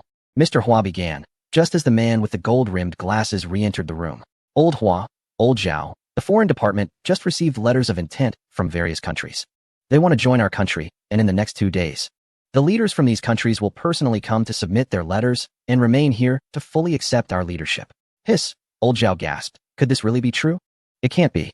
These people must be out of their minds. It was rare for him to recall a popular internet phrase, which also indicated the shock he felt at that moment. Captain, look, these two old men still don't believe it. Nova had already taken off her mask, pouting in dissatisfaction. Haha, if it were me, I wouldn't believe it either. But it's fine. Soon, the gentleman will head to our country. Facts speak louder than words. Let us head back. We still need to prepare some final assistance for our homeland. You still want to help? Of course. Otherwise, what will we do about nuclear contamination? But we can delay it for a year or two, until the situation stabilizes. Then why are you in such a hurry? We have plenty of time. No. We should leave now. We've done what we needed to do, and it's time to focus on our own matters. You're really a good person. Doing good deeds without asking for anything in return. You're mistaken there. Dongfang stood up, looking out at the quickly receding blue planet, and said softly, I need to have a face-to-face talk with Old Hua. We might need their help regarding the issues with the Earthring star in the future. What can they help with? Nova was a bit confused. Given the technological strength of the blue planet, that's not certain. Dongfang chuckled, reaching out to tap Nova's nose playfully. Chapter 1. Categorization. Back at the base, Dongfang dived into the laboratory, not needing Nova's help, nor calling on his subordinates. He was busy working alone inside. During this time, only Nova and his parents came to deliver meals on schedule, no one else was allowed to disturb him. If this situation lasted for a short time, there wouldn't be any problems, but Dongfang had been in the lab for over 10 days without any response, which started to raise concerns among his subordinates. Zhang Hao was particularly anxious, jumping around and inquiring for news. On the 11th day of Dongfang entering the lab, he found Nova. Miss Gong, Assistant Gong, what is wrong with the boss? You guys have only been out for a few days. Why is the boss staying in the lab? Did he suffer some kind of setback? Tell me, I'll go talk to him. No matter what happens. Health is the most important thing, right? Nova shot Zhang Hao a glance, thinking about how this guy had such an active mind. He must have some paranoia. According to the book, it's best to keep a distance from him. With that thought, she didn't say anything and quickly left the office, heading to the villa where Dongfang and his parents lived to get today's lunch. Zhang Hao had no idea what Nova was thinking. He thought he had been too direct, making it hard for her to respond, so he hurriedly followed her. Miss Gong, I'm a straightforward man, so please don't take it to heart. May I ask if you encountered something unhappy while out with the boss? Nova still didn't speak, only quickened her pace, seemingly wanting to distance herself from this silly guy. Hey, don't walk so fast. With those long legs of yours, you're really quick. I can hardly keep up. Uffed. Nova laughed. As a girl, who doesn't like to hear nice things? Even an electronic life form is no exception. So she spoke up, her voice melodious, making Zhang Hao feel quite pleased. Boss lady, just tell me, what could have happened? Your boss is busy worrying about matters related to a certain country, currently working on new research tasks. You're overthinking it. That's good to hear, but the boss is usually quick. Why is he taking so long this time? He still felt a bit uneasy. How would I know? You can just ask him yourself. Nova huffed, turned, and walked away. This guy still didn't trust her. Oh, it's not that I'm scared to go. Otherwise, I wouldn't have come to find you. Boss lady. That title made Nova's heart flutter, and a charming smile spread across her face. She could no longer hold back. Oh, it should be soon. I see him sorting through documents. It'll just be a matter of a day or two. I still need to bring him lunch, so you don't need to follow me. It might get late. While they were talking, the two had already arrived at the villa's entrance. Nova stomped her foot and opened the large door. Is Xiaoyu back? I made sweet and sour ribs that you both like today. You should eat a little before taking it to that guy. A familiar female voice came from inside the villa. Then I'll leave it to you, boss lady. Zhang Hao clasped his hands in front of him and bowed slightly before preparing to leave. Xiaoyu, who is here? Noticing that Nova hadn't entered, Dong's mother came out. Oh, it's Xiao Hao. Just in time. Lunch is ready. Come in and have some. Your uncle's cooking is exceptional. No, auntie, I've already eaten. I have things to do, so you enjoy it. I'll be leaving now. Without waiting for Dong's mother to respond, he quickly walked towards the office area. He didn't dare linger. As a representative gathering information, having received news, he naturally needed to report back quickly. Otherwise, those people might just eat him alive. Though the ribs smelled delicious, he could even smell them from outside the door. This kid is always in such a hurry, Dong's mother muttered, then grabbed Nova's hand with a smile. Xiaoyu, you're back. Your uncle and I have been waiting for you for a long time. You must be starving after a busy morning. Hurry up and eat. Then you can take some to that boy Dong. Every day, all he does is work. He never thinks to pamper our lovely Xiaoyu. Nova's face flushed instantly. Although she had spent quite a bit of time with Dong's parents, she found it hard to handle when they brought up this topic. So she silently followed Dong's mother into the room. Old man, hurry up and bring the pork ribs. Xiaoyu is back. Coming. Today's pork ribs taste really good. After finishing the last piece of pork rib in his lunchbox, Dongfang wiped his shiny lips with satisfaction. Of course, today was specially cooked for you by your uncle. Nova nimbly put the bones into a garbage bag that had been prepared earlier and started to clean up the bowls and chopsticks. Seeing her skilled movements, it was evident that she had been doing this kind of work quite often lately. That was made for me. I'm lucky to enjoy such delicious pork ribs thanks to you. Dongfang knew his parents too well, so he chuckled and started to wander around the lab. He had eaten a bit too much and needed to digest. Not at all. Nova felt a bit shy, lightly stomping her little foot and pouting. Oh. If you pout even higher, you could hang an oil bottle. Stop it. If you keep this up, I won't bring you good food tomorrow. Dongfang laughed heartily and stopped talking. If she really didn't come, he would be the one suffering, and he was quite aware of that. Captain, are you mad at me? Noticing that Dongfang had been silent for a while, Nova cautiously spoke up. Nope. Where did you get the idea that I'm mad? Dongfang looked straight at Nova and playfully patted her head. Then why are you not saying anything? Nova tilted her head back, showing an expression of enjoyment. I was considering other matters. Why don't you tell me? Maybe I can help you with it. I'm your strongest assistant. Haha. Dongfang laughed out loud. Who says otherwise? Xiaoyu, come and take a look. I want to leave the technical data of Atlantis to our country. But I'm worried that these technologies surpass the current level too much and might be discovered and taken by other civilizations. So I want to categorize this information, leaving only the early and mid-stage data of level 1 civilizations. That way, there shouldn't be any issues. Yeah, I really should have you do this. Dongfang patted his head at the end and looked at Nova with a flattering expression. Xiaoyu, stop cleaning the dishes and come help your lovely captain. Got it. Great and lovely captain. Nova smiled, wiped her little hands that had just gotten greasy with a tissue, and snapped her fingers in midair. There was no need for Nova to operate anything. The technical data on the holographic screen began to jump wildly. Maybe it was 1 second or 2 seconds. But in the blink of an eye, a new file had appeared on the desktop of the visual operating system. Done. Chapter 2. Discussion. Dongfang smiled awkwardly. He had devoted all his energy to the development of nuclear pollution removal instruments in the past few days. All he could see before him were blueprints and data. And then he remembered that the Atlantis civilization was just right for the current technological level of his world. Without thinking much, he opened the data, preparing to read through it first before translating it into the local language. However, when he looked closely, he found that the civilization of Atlantis was developing very unevenly. Some technologies, such as nuclear fusion and thermal light weapons, like lasers, were indeed more suitable for Blue Planet.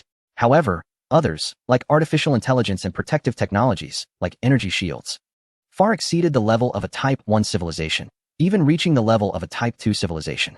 These technologies were not suitable for Blue Planet. Possessing such advanced technologies was akin to a child carrying gold through a market, completely useless. Seeing this situation, Dongfang decided to exclude all this information before passing it on. However, he did not anticipate that the range of applications for these technologies was too broad, involving many civilian products, which made the workload overwhelming. Even with Xiaonua's help, he could only delete a portion. Reluctantly, he had to take matters into his own hands and began the long task. If it weren't for Zhang Hao asking about the situation today, Nova wouldn't have casually asked, "So when will you be done?" Dongfang replied, "Since you are done, shall we go home?" Nova blushed and looked down, her voice barely audible. "Where are we going back to?" "Oh, never mind if you didn't hear. I'm heading back first." Nova felt embarrassed. Although she had mentally considered the small villa her home, actually saying it out loud was different. "Hey, wait for me."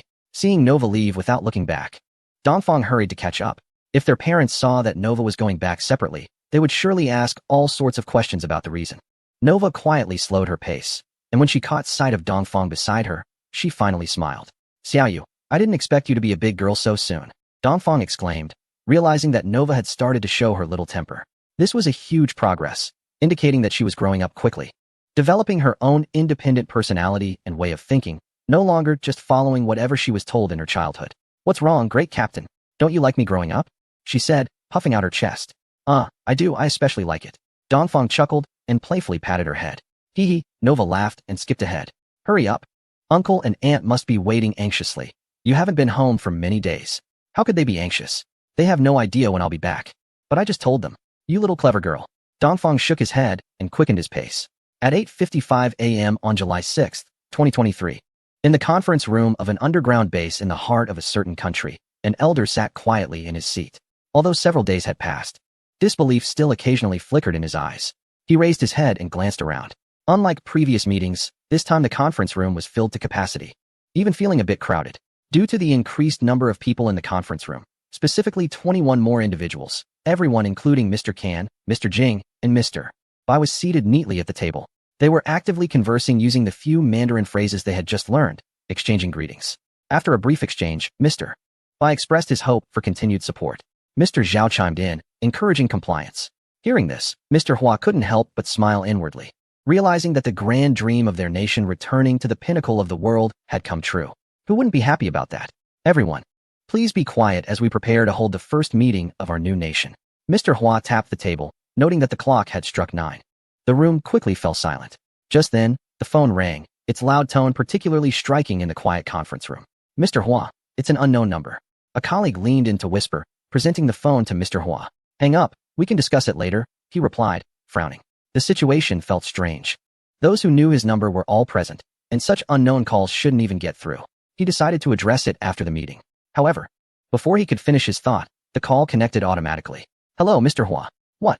The bigwigs in the conference room turned their heads in surprise as the call was on speakerphone. "Who are you?" the colleague demanded, his voice laced with fear.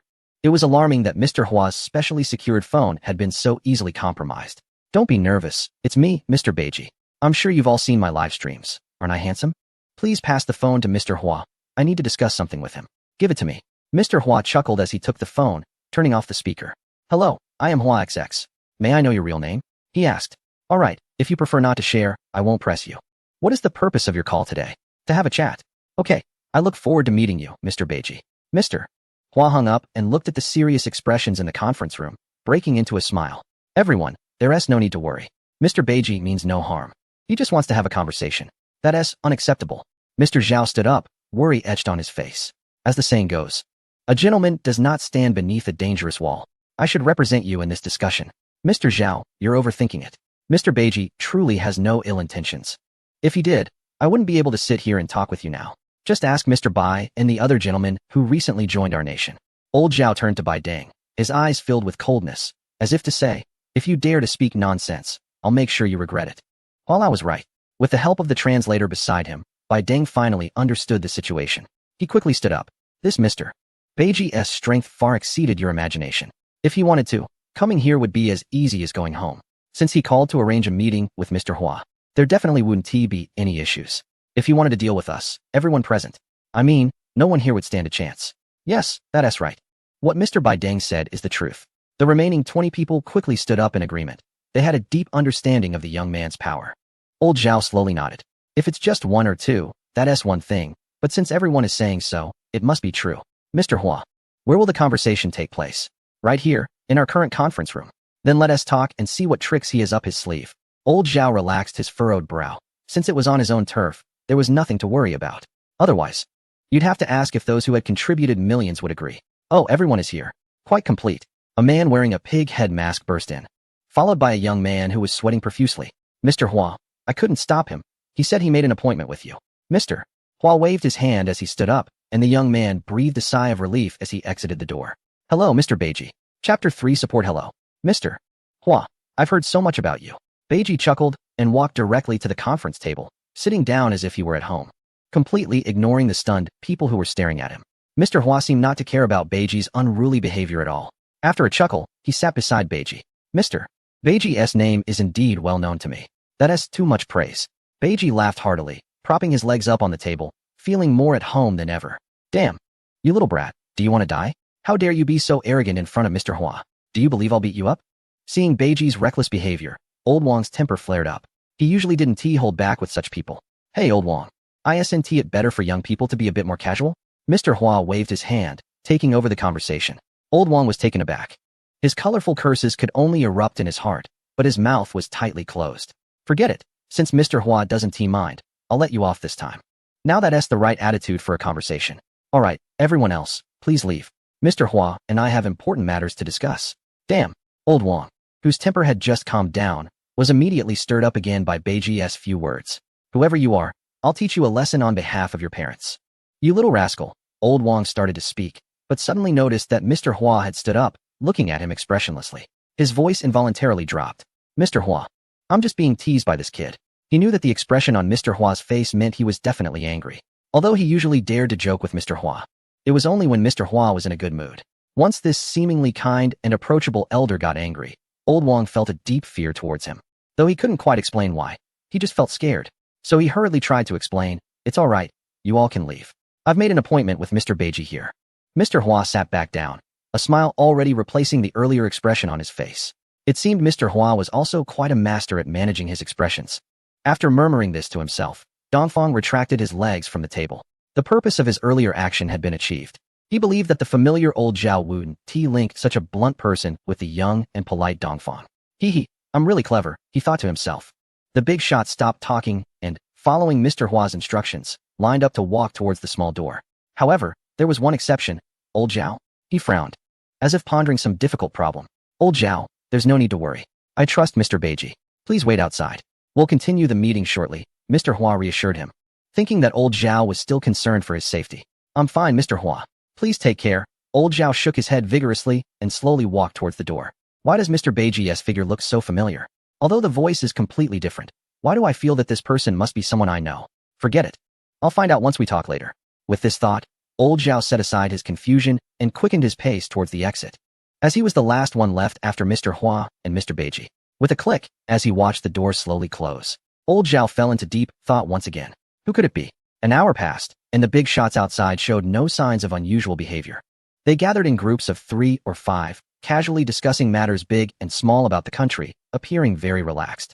2 hours later, some of the more composed big shots were no different from before. still chatting about popular topics of interest. However, a portion of the more impatient big shots had already left their companions. They hovered by the conference room door, anxiously pacing and occasionally stopping to peek through the crack of the door, trying to discern what was happening inside. Some even leaned against the door, straining to listen for any snippets of conversation from within. However, upon hearing Mr. Hua's hearty laughter, they nodded silently and resumed their pacing.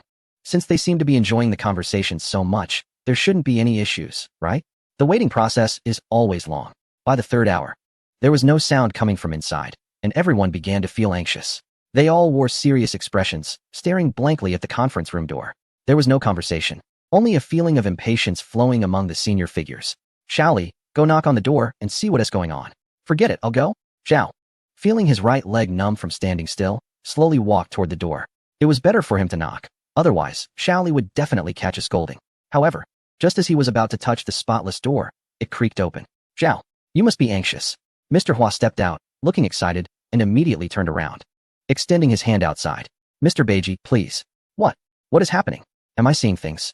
More than 30 senior figures at the door rubbed their eyes in unison. Old Zhao, pinch me quickly. Mr. Wang reacted the most. Ouch. Why are you using so much strength, old man?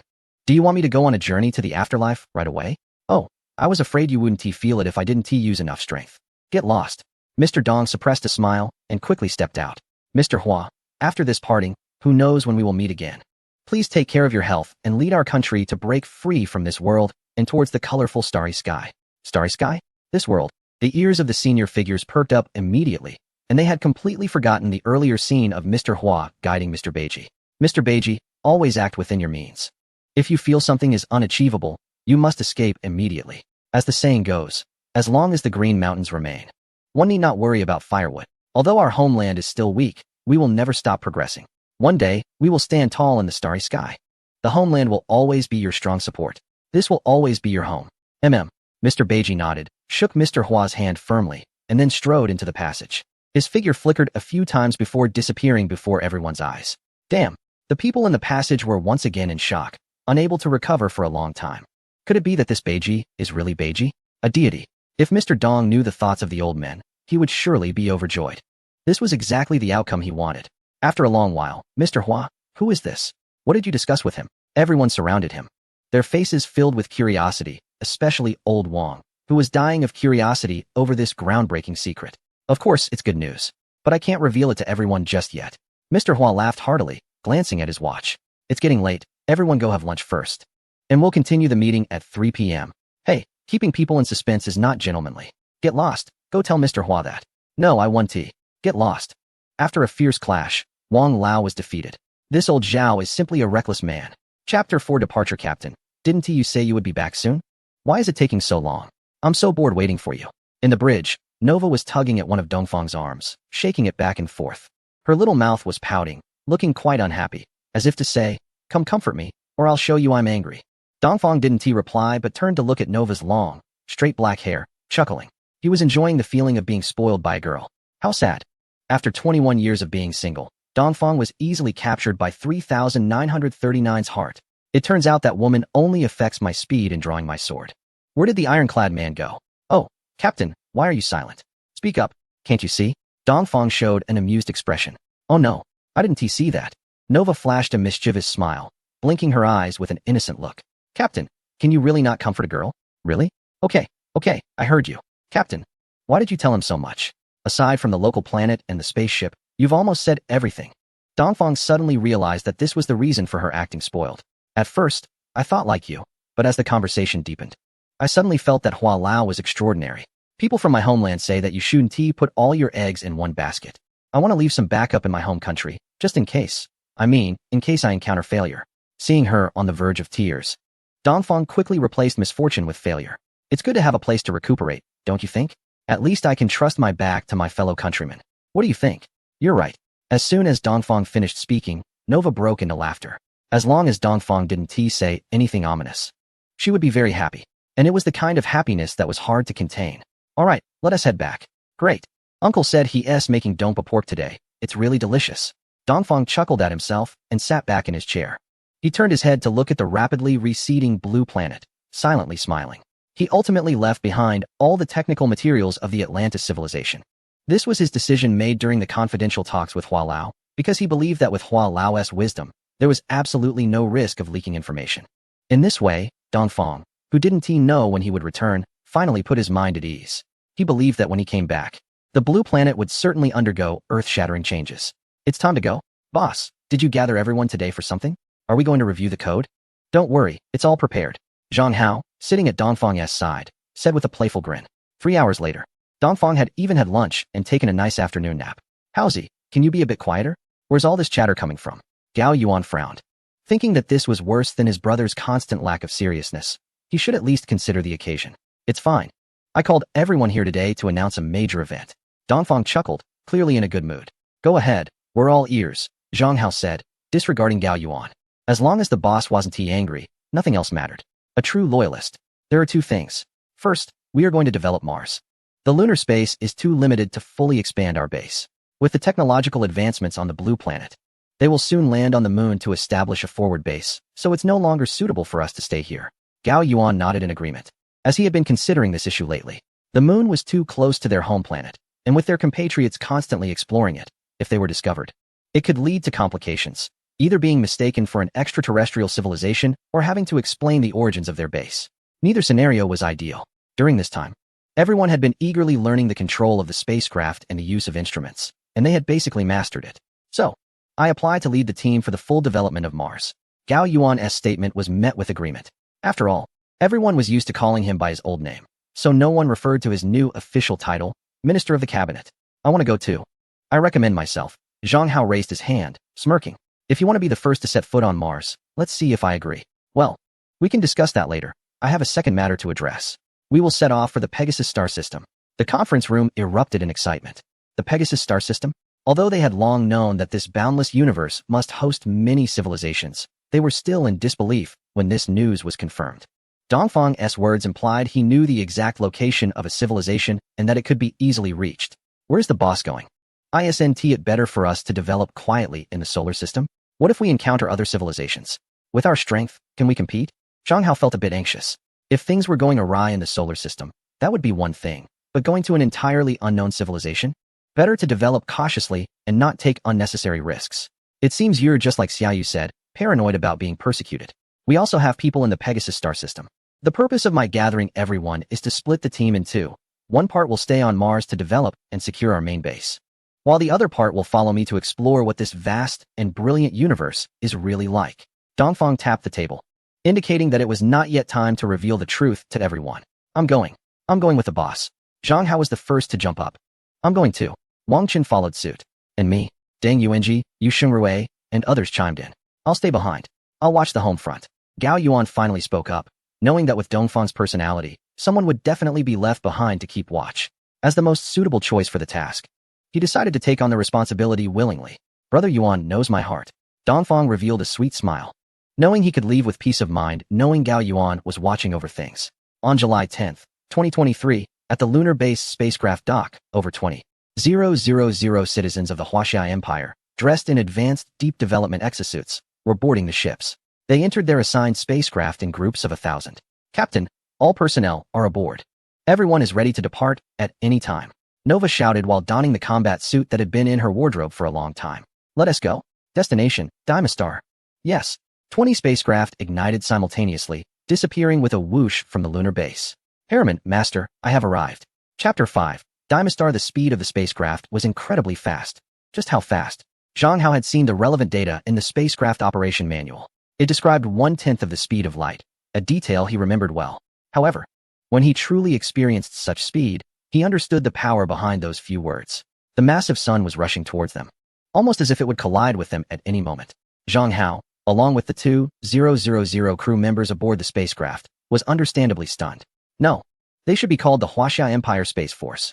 The newly reorganized Huaxia Empire's first Space J Corps had only completed its restructuring 3 days prior. Although they had undergone numerous simulations at the training center, they only realized how superficial their previous understanding was after boarding the ship. They had thought it was just a simulation game, and even the fastest speed could be comprehended. But once on the spacecraft, they discovered the reality was indeed as daunting as it seemed, and their previous disdain turned into shock. However, the rapid flight of the spacecraft left them little time for astonishment. The spacecraft is about to enter the wormhole, All personnel, please enter the sleep chambers. Repeat. The spacecraft halted at the entrance of the wormhole, and announcements echoed, urging the fleet personnel to enter their sleep chambers. Xiao Yu, do I also need to enter sleep? Dongfang turned to glance at Nova, who had already put away her serious expression and was curiously observing the reactions of the crew. You, of course, do not need to. You have already completed the gene serum injection. How could you need to sleep? Nova reluctantly withdrew her gaze from the holographic screen. She had only seen such large-scale personnel mobilization in the imagery stored in her mainframe. For her, this was the spark to reclaim the planet and restore the glory of the past. So she just can't get enough. Do we still have any level 1 and level 2 gene serums? Upon hearing Nova's response, Dongfang suddenly remembered the gene serums. Due to the relatively backward level of life sciences on Blue Star, human bodies are extremely weak. Compared to intelligent life from other star systems, they are hardly worth mentioning. If they were to head to the Pegasus star system in this condition, they might not even be able to adapt to the environment and would have to be in powered exoskeletons, simplified version, all the time. Currently, we have 50,000 units of both level 1 and level 2 gene serums. So many. Dongfang was shocked. How could there be such a large quantity? What about level 3? There are only 5 units of level 3. Huh. Why are there only 5? Because during the exploration of Blue Star, I discovered a substitute for mandala flower. Then why is there so little level 3? Because some herbs required for the level 3 serum cannot be found on Blue Star. At present, only level 1 and level 2 serums can be mass-produced. Why didn't you mention this before? Dongfang nodded and casually asked. Didn't I mention it? I thought I told you before. Nova looked innocent. Didn't I report the progress of various tasks at the base to you in written form from time to time? Didn't you read it? How could that be? Dongfang awkwardly touched his chin. He had been too busy making money and running around all day, only glancing at the reports without reading them carefully. However, as the wise and powerful captain, he could never admit that. Hearing you say that reminds me, Xiaoyu did a great job. Are they all stored in the main ship's warehouse? Yes, they can be used at any time. But Captain, why is your face red? It's hot. Why is it black again? I got tan from the sun. Didn't you see how close we are to the sun? Oh, all crew members. Enter the wormhole in 10 seconds. 10, 3, 2, 1, entered the wormhole. In the midst of speaking, the spaceship had already plunged into the wormhole. Meanwhile, Dongfang immediately stopped talking and turned to look out the window. Dark was Dongfang's first impression, but within 10 seconds, a burst of colorful light suddenly appeared, without any warning, delivering a strong visual impact. So beautiful. Dongfang nodded smugly, wearing a calm expression as if he had seen such beauty countless times. Yes, Nova echoed, her arms crossed, her eyes fixed on the window without blinking. It seemed she had no resistance to the stunning scenery before her. Dongfang shook his head and reached out to pat Nova on the head.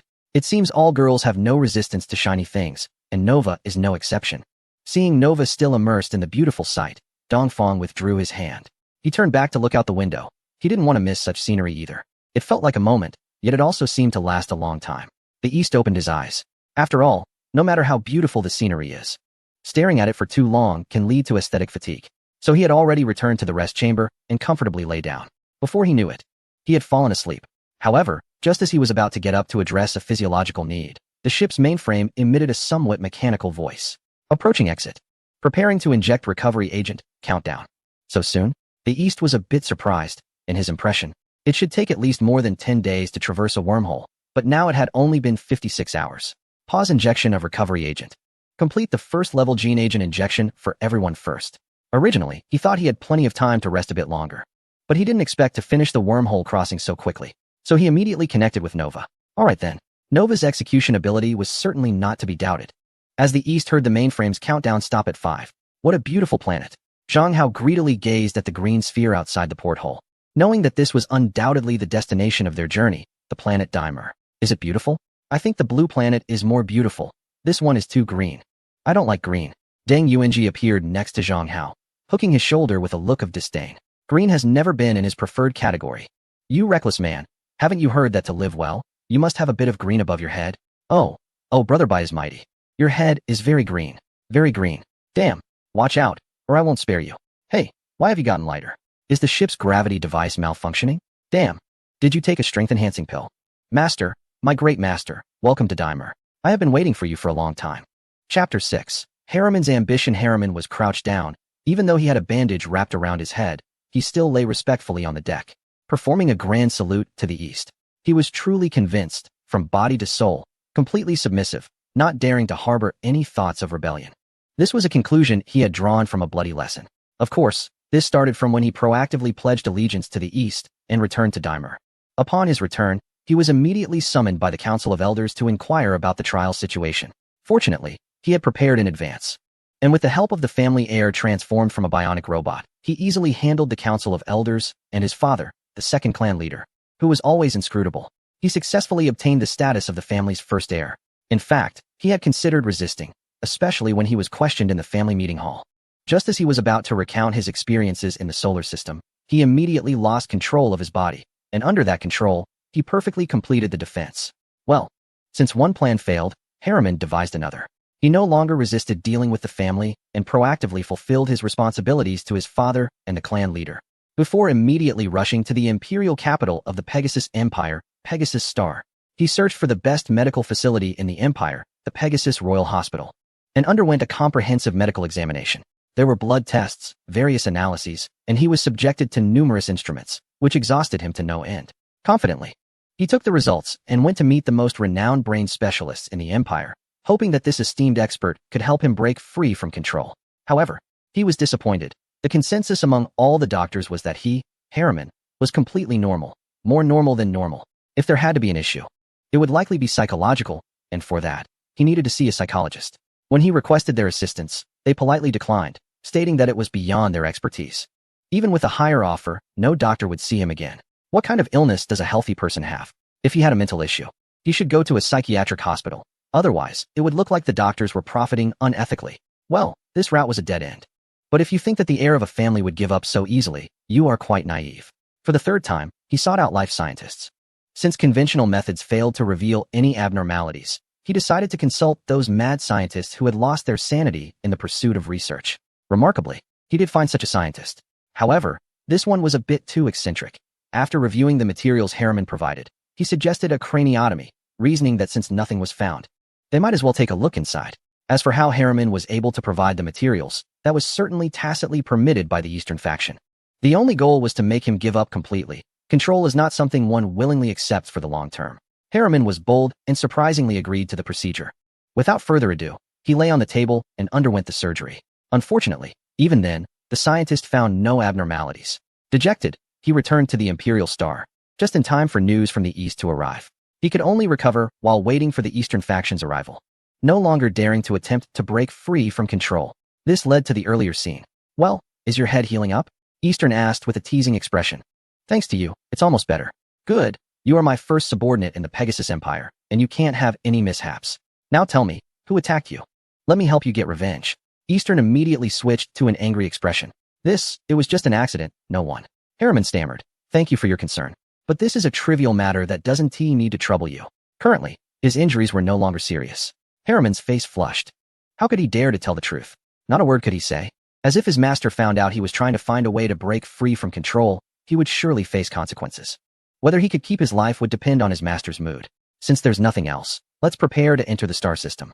Have you got my identification materials ready? Dongfang smiled and said, since you are quite perceptive, let's take note of that. Everything is ready. Harriman got up from the ground and handed over a large bag he had with him. 20,000 identification documents, none missing. For an heir of a family, these are just a piece of cake. Very good. Dongfang took a card handed over by the bionic robot and examined it closely. This was his ID, featuring his photo on the front, along with basic information such as home address, age, and gender. It was quite similar to the IDs from his home planet. However, it came with a wristband, which contained a chip with more detailed information. When verification was needed, the wristband could simply be tapped against a verification device, without needing to show the ID card at all. I hope you won't have any other thoughts and will just focus on your work. Who knows? If I'm happy in the future, I might grant you your freedom. Dongfang looked at the unusually obedient giant in front of him with an ambiguous smile, putting the wristband on his wrist. Master, why don't you trust me? I intend to follow you wholeheartedly. Harriman had no idea that every move he made was being closely watched by Dongfang. Heh, Dongfang chuckled lightly, pointing at Harriman's head. Harriman felt a jolt in his heart, as if it had leaped to his throat, and his legs went weak, causing him to kneel on the deck. Sweat began to pour from his forehead. Even as the sweat dripped into his eyes, he didn't dare to wipe it away. Harriman, at your service. Lying is not a good habit. I hope you remember what I said. Dongfang's smile faded, his eyes glinting coldly, and the air in the bridge seemed to freeze in an instant. Master, I won't dare again. I'll never do it again. Please spare me this time. Harriman immediately understood. Dongfang must know everything he did. Although he couldn't comprehend how someone so far away could know, he prostrated himself repeatedly, and in no time his forehead was bloodied, mixed with sweat, giving him a seriously injured appearance. Of course, this was Harriman's deliberate act, a ploy to gain sympathy. Dongfang understood this well. All right. Given your good attitude in admitting your mistake, I'll let you off this time. But if they're essay next time. Hee. Although Dongfang wasn't truly angry, a reprimand was necessary. Otherwise, Harriman might think his master was easy to manipulate. I wouldn't dare, absolutely not. Upon hearing this, Harriman felt relieved. Being a clever person, he knew Dongfang was merely scolding him. Where are we staying tonight? Chapter 7. Entering the star system. Dear Master, everything has long been prepared. This time, Harriman was not lying. He indeed had already arranged a place to stay, and it was a location he had carefully selected. But with such a large number of spacecraft, how do we enter the docking station on the planet? The docking facilities here are linked with the entry and exit management department of a certain empire. If the management system does not have the relevant information recorded, there could be some issues with entering the dock. This is indeed a concern. As with the advancements in science and technology, the types and numbers of spacecraft have become exceedingly vast, especially with the frequent movement of various transport and crewed vessels. The throughput of the space dock is astronomical. This has rendered the original license scanning inadequate to meet actual needs. It's similar to vehicle license plates back on Earth. But in this case, it involves spacecraft licenses. Smuggling incidents have occurred frequently, and the dock management personnel have taken the opportunity to amass wealth for themselves. Eventually, this reached the ears of the emperor, leading to swift and decisive action. Since the ruler was enraged, the empire naturally could not be negligent. Thus, under the push of the Aerospace Management Authority, a new management system was introduced, which is now used at the docking station. This interactive management system consists of two parts, an identification system and a control system. The identification system is further divided into information interaction recognition and spacecraft information transmission terminals. As a result, once a spacecraft enters the recognition network range, the dock management personnel can immediately access the relevant information about the spacecraft and automatically grant access. However, if the management system lacks information about the spacecraft, then sorry, one must explain the purpose of their visit and identify themselves. This is not something you need to worry about. Just head straight into the dock, Eastern said with a smile, turning to Nova. Yes, Captain, Nova replied obediently, making a show of walking to the spacecraft control panel to pilot the ship. Wow, there are so many spacecraft around this planet. Look, Deng Yuanji's attention was drawn to the scene outside the window, momentarily forgetting the earlier strangeness. Huh, what? Let me see, Zhang Hao said, readjusting his arm over Deng Yuanji's shoulder, filled with curiosity. Wow. Later, Zhang Hao recalled that this was the first time he had seen so many spacecraft in his life. The sheer number was so overwhelming that he didn't even notice how their own spacecraft entered the dock. In his memory, the entry was very smooth, with no staff from the dock questioning them, leading him to believe that there was no oversight when entering the dock. This would later cause some confusion when they were questioned extensively upon entering a certain star region. Of course, that's a story for another time. For now, aside from Eastern, everyone else was gazing out the window, watching the busy traffic of spacecraft resembling swimming fish, the peculiar intelligent beings disembarking from the transport vessels, and the space dock that encircled the enormous planet like a belt. Is this the planetary dock? It's really huge, Zhang Hao murmured as he observed the approaching star ring. He was genuinely astonished because, from a distance, the dock hadn't seemed as captivating as it did up close. However, as the spacecraft approached, the enormous, seemingly endless passageway resembling a superhighway immediately captivated everyone's attention. Before such a grand engineering marvel, no intelligent life could resist its allure. And the inhabitants of Blue Planet were no exception. All crew members, please put on your spacesuits and disembark in an orderly manner. Just as everyone was marveling and pointing at the bizarre creature with several hands and 3 eyes, the ship's mainframe issued the disembarkation order. Stop looking, hurry up. The captain has already gone down. Got it. Sir, please follow me. I have prepared a small interstellar transport ship. We will reach your residence shortly. Harriman, bowing respectfully, walked ahead and pointed to a disc-shaped vehicle parked not far away. This is currently the most advanced civilian spacecraft on Pegasus, the DM-02 model, known for its speed. For your subordinates, I have arranged a larger transport ship. Although it is a bit slower, it excels in transport capacity and can take all personnel to the destination at once. Dongfang nodded silently and entered the ship's passageway guided by Harriman. In less than half an hour, a disc-shaped spacecraft and 5 rectangular transport ships quickly left the docking station in low Earth orbit, heading rapidly towards the green planet. Of course, this was just Harriman's perception. To Nova, it felt no different from a slow crawl. Sir, this was originally a large residential community newly developed by the family. However, Due to the remote location of Daimler and the family's strict control over the planet, few people were willing to immigrate and settle here. As a result, the residential community was left unused. Fortunately, since you are here, I took the liberty of acquiring this community from the family. If you are not satisfied, I will find another way. Is immigration still allowed on Daimler? Dongfang asked curiously, knowing that as the family's stronghold, immigration was generally not permitted. Recently, the family's business has been declining, and it's not looking good. Therefore, the Council of Elders decided to develop Daimler. Harriman didn't finish his sentence, but Dongfang already understood. They simply wanted to attract people through tourism to boost economic development, a common strategy. Oh, what business does your Daimler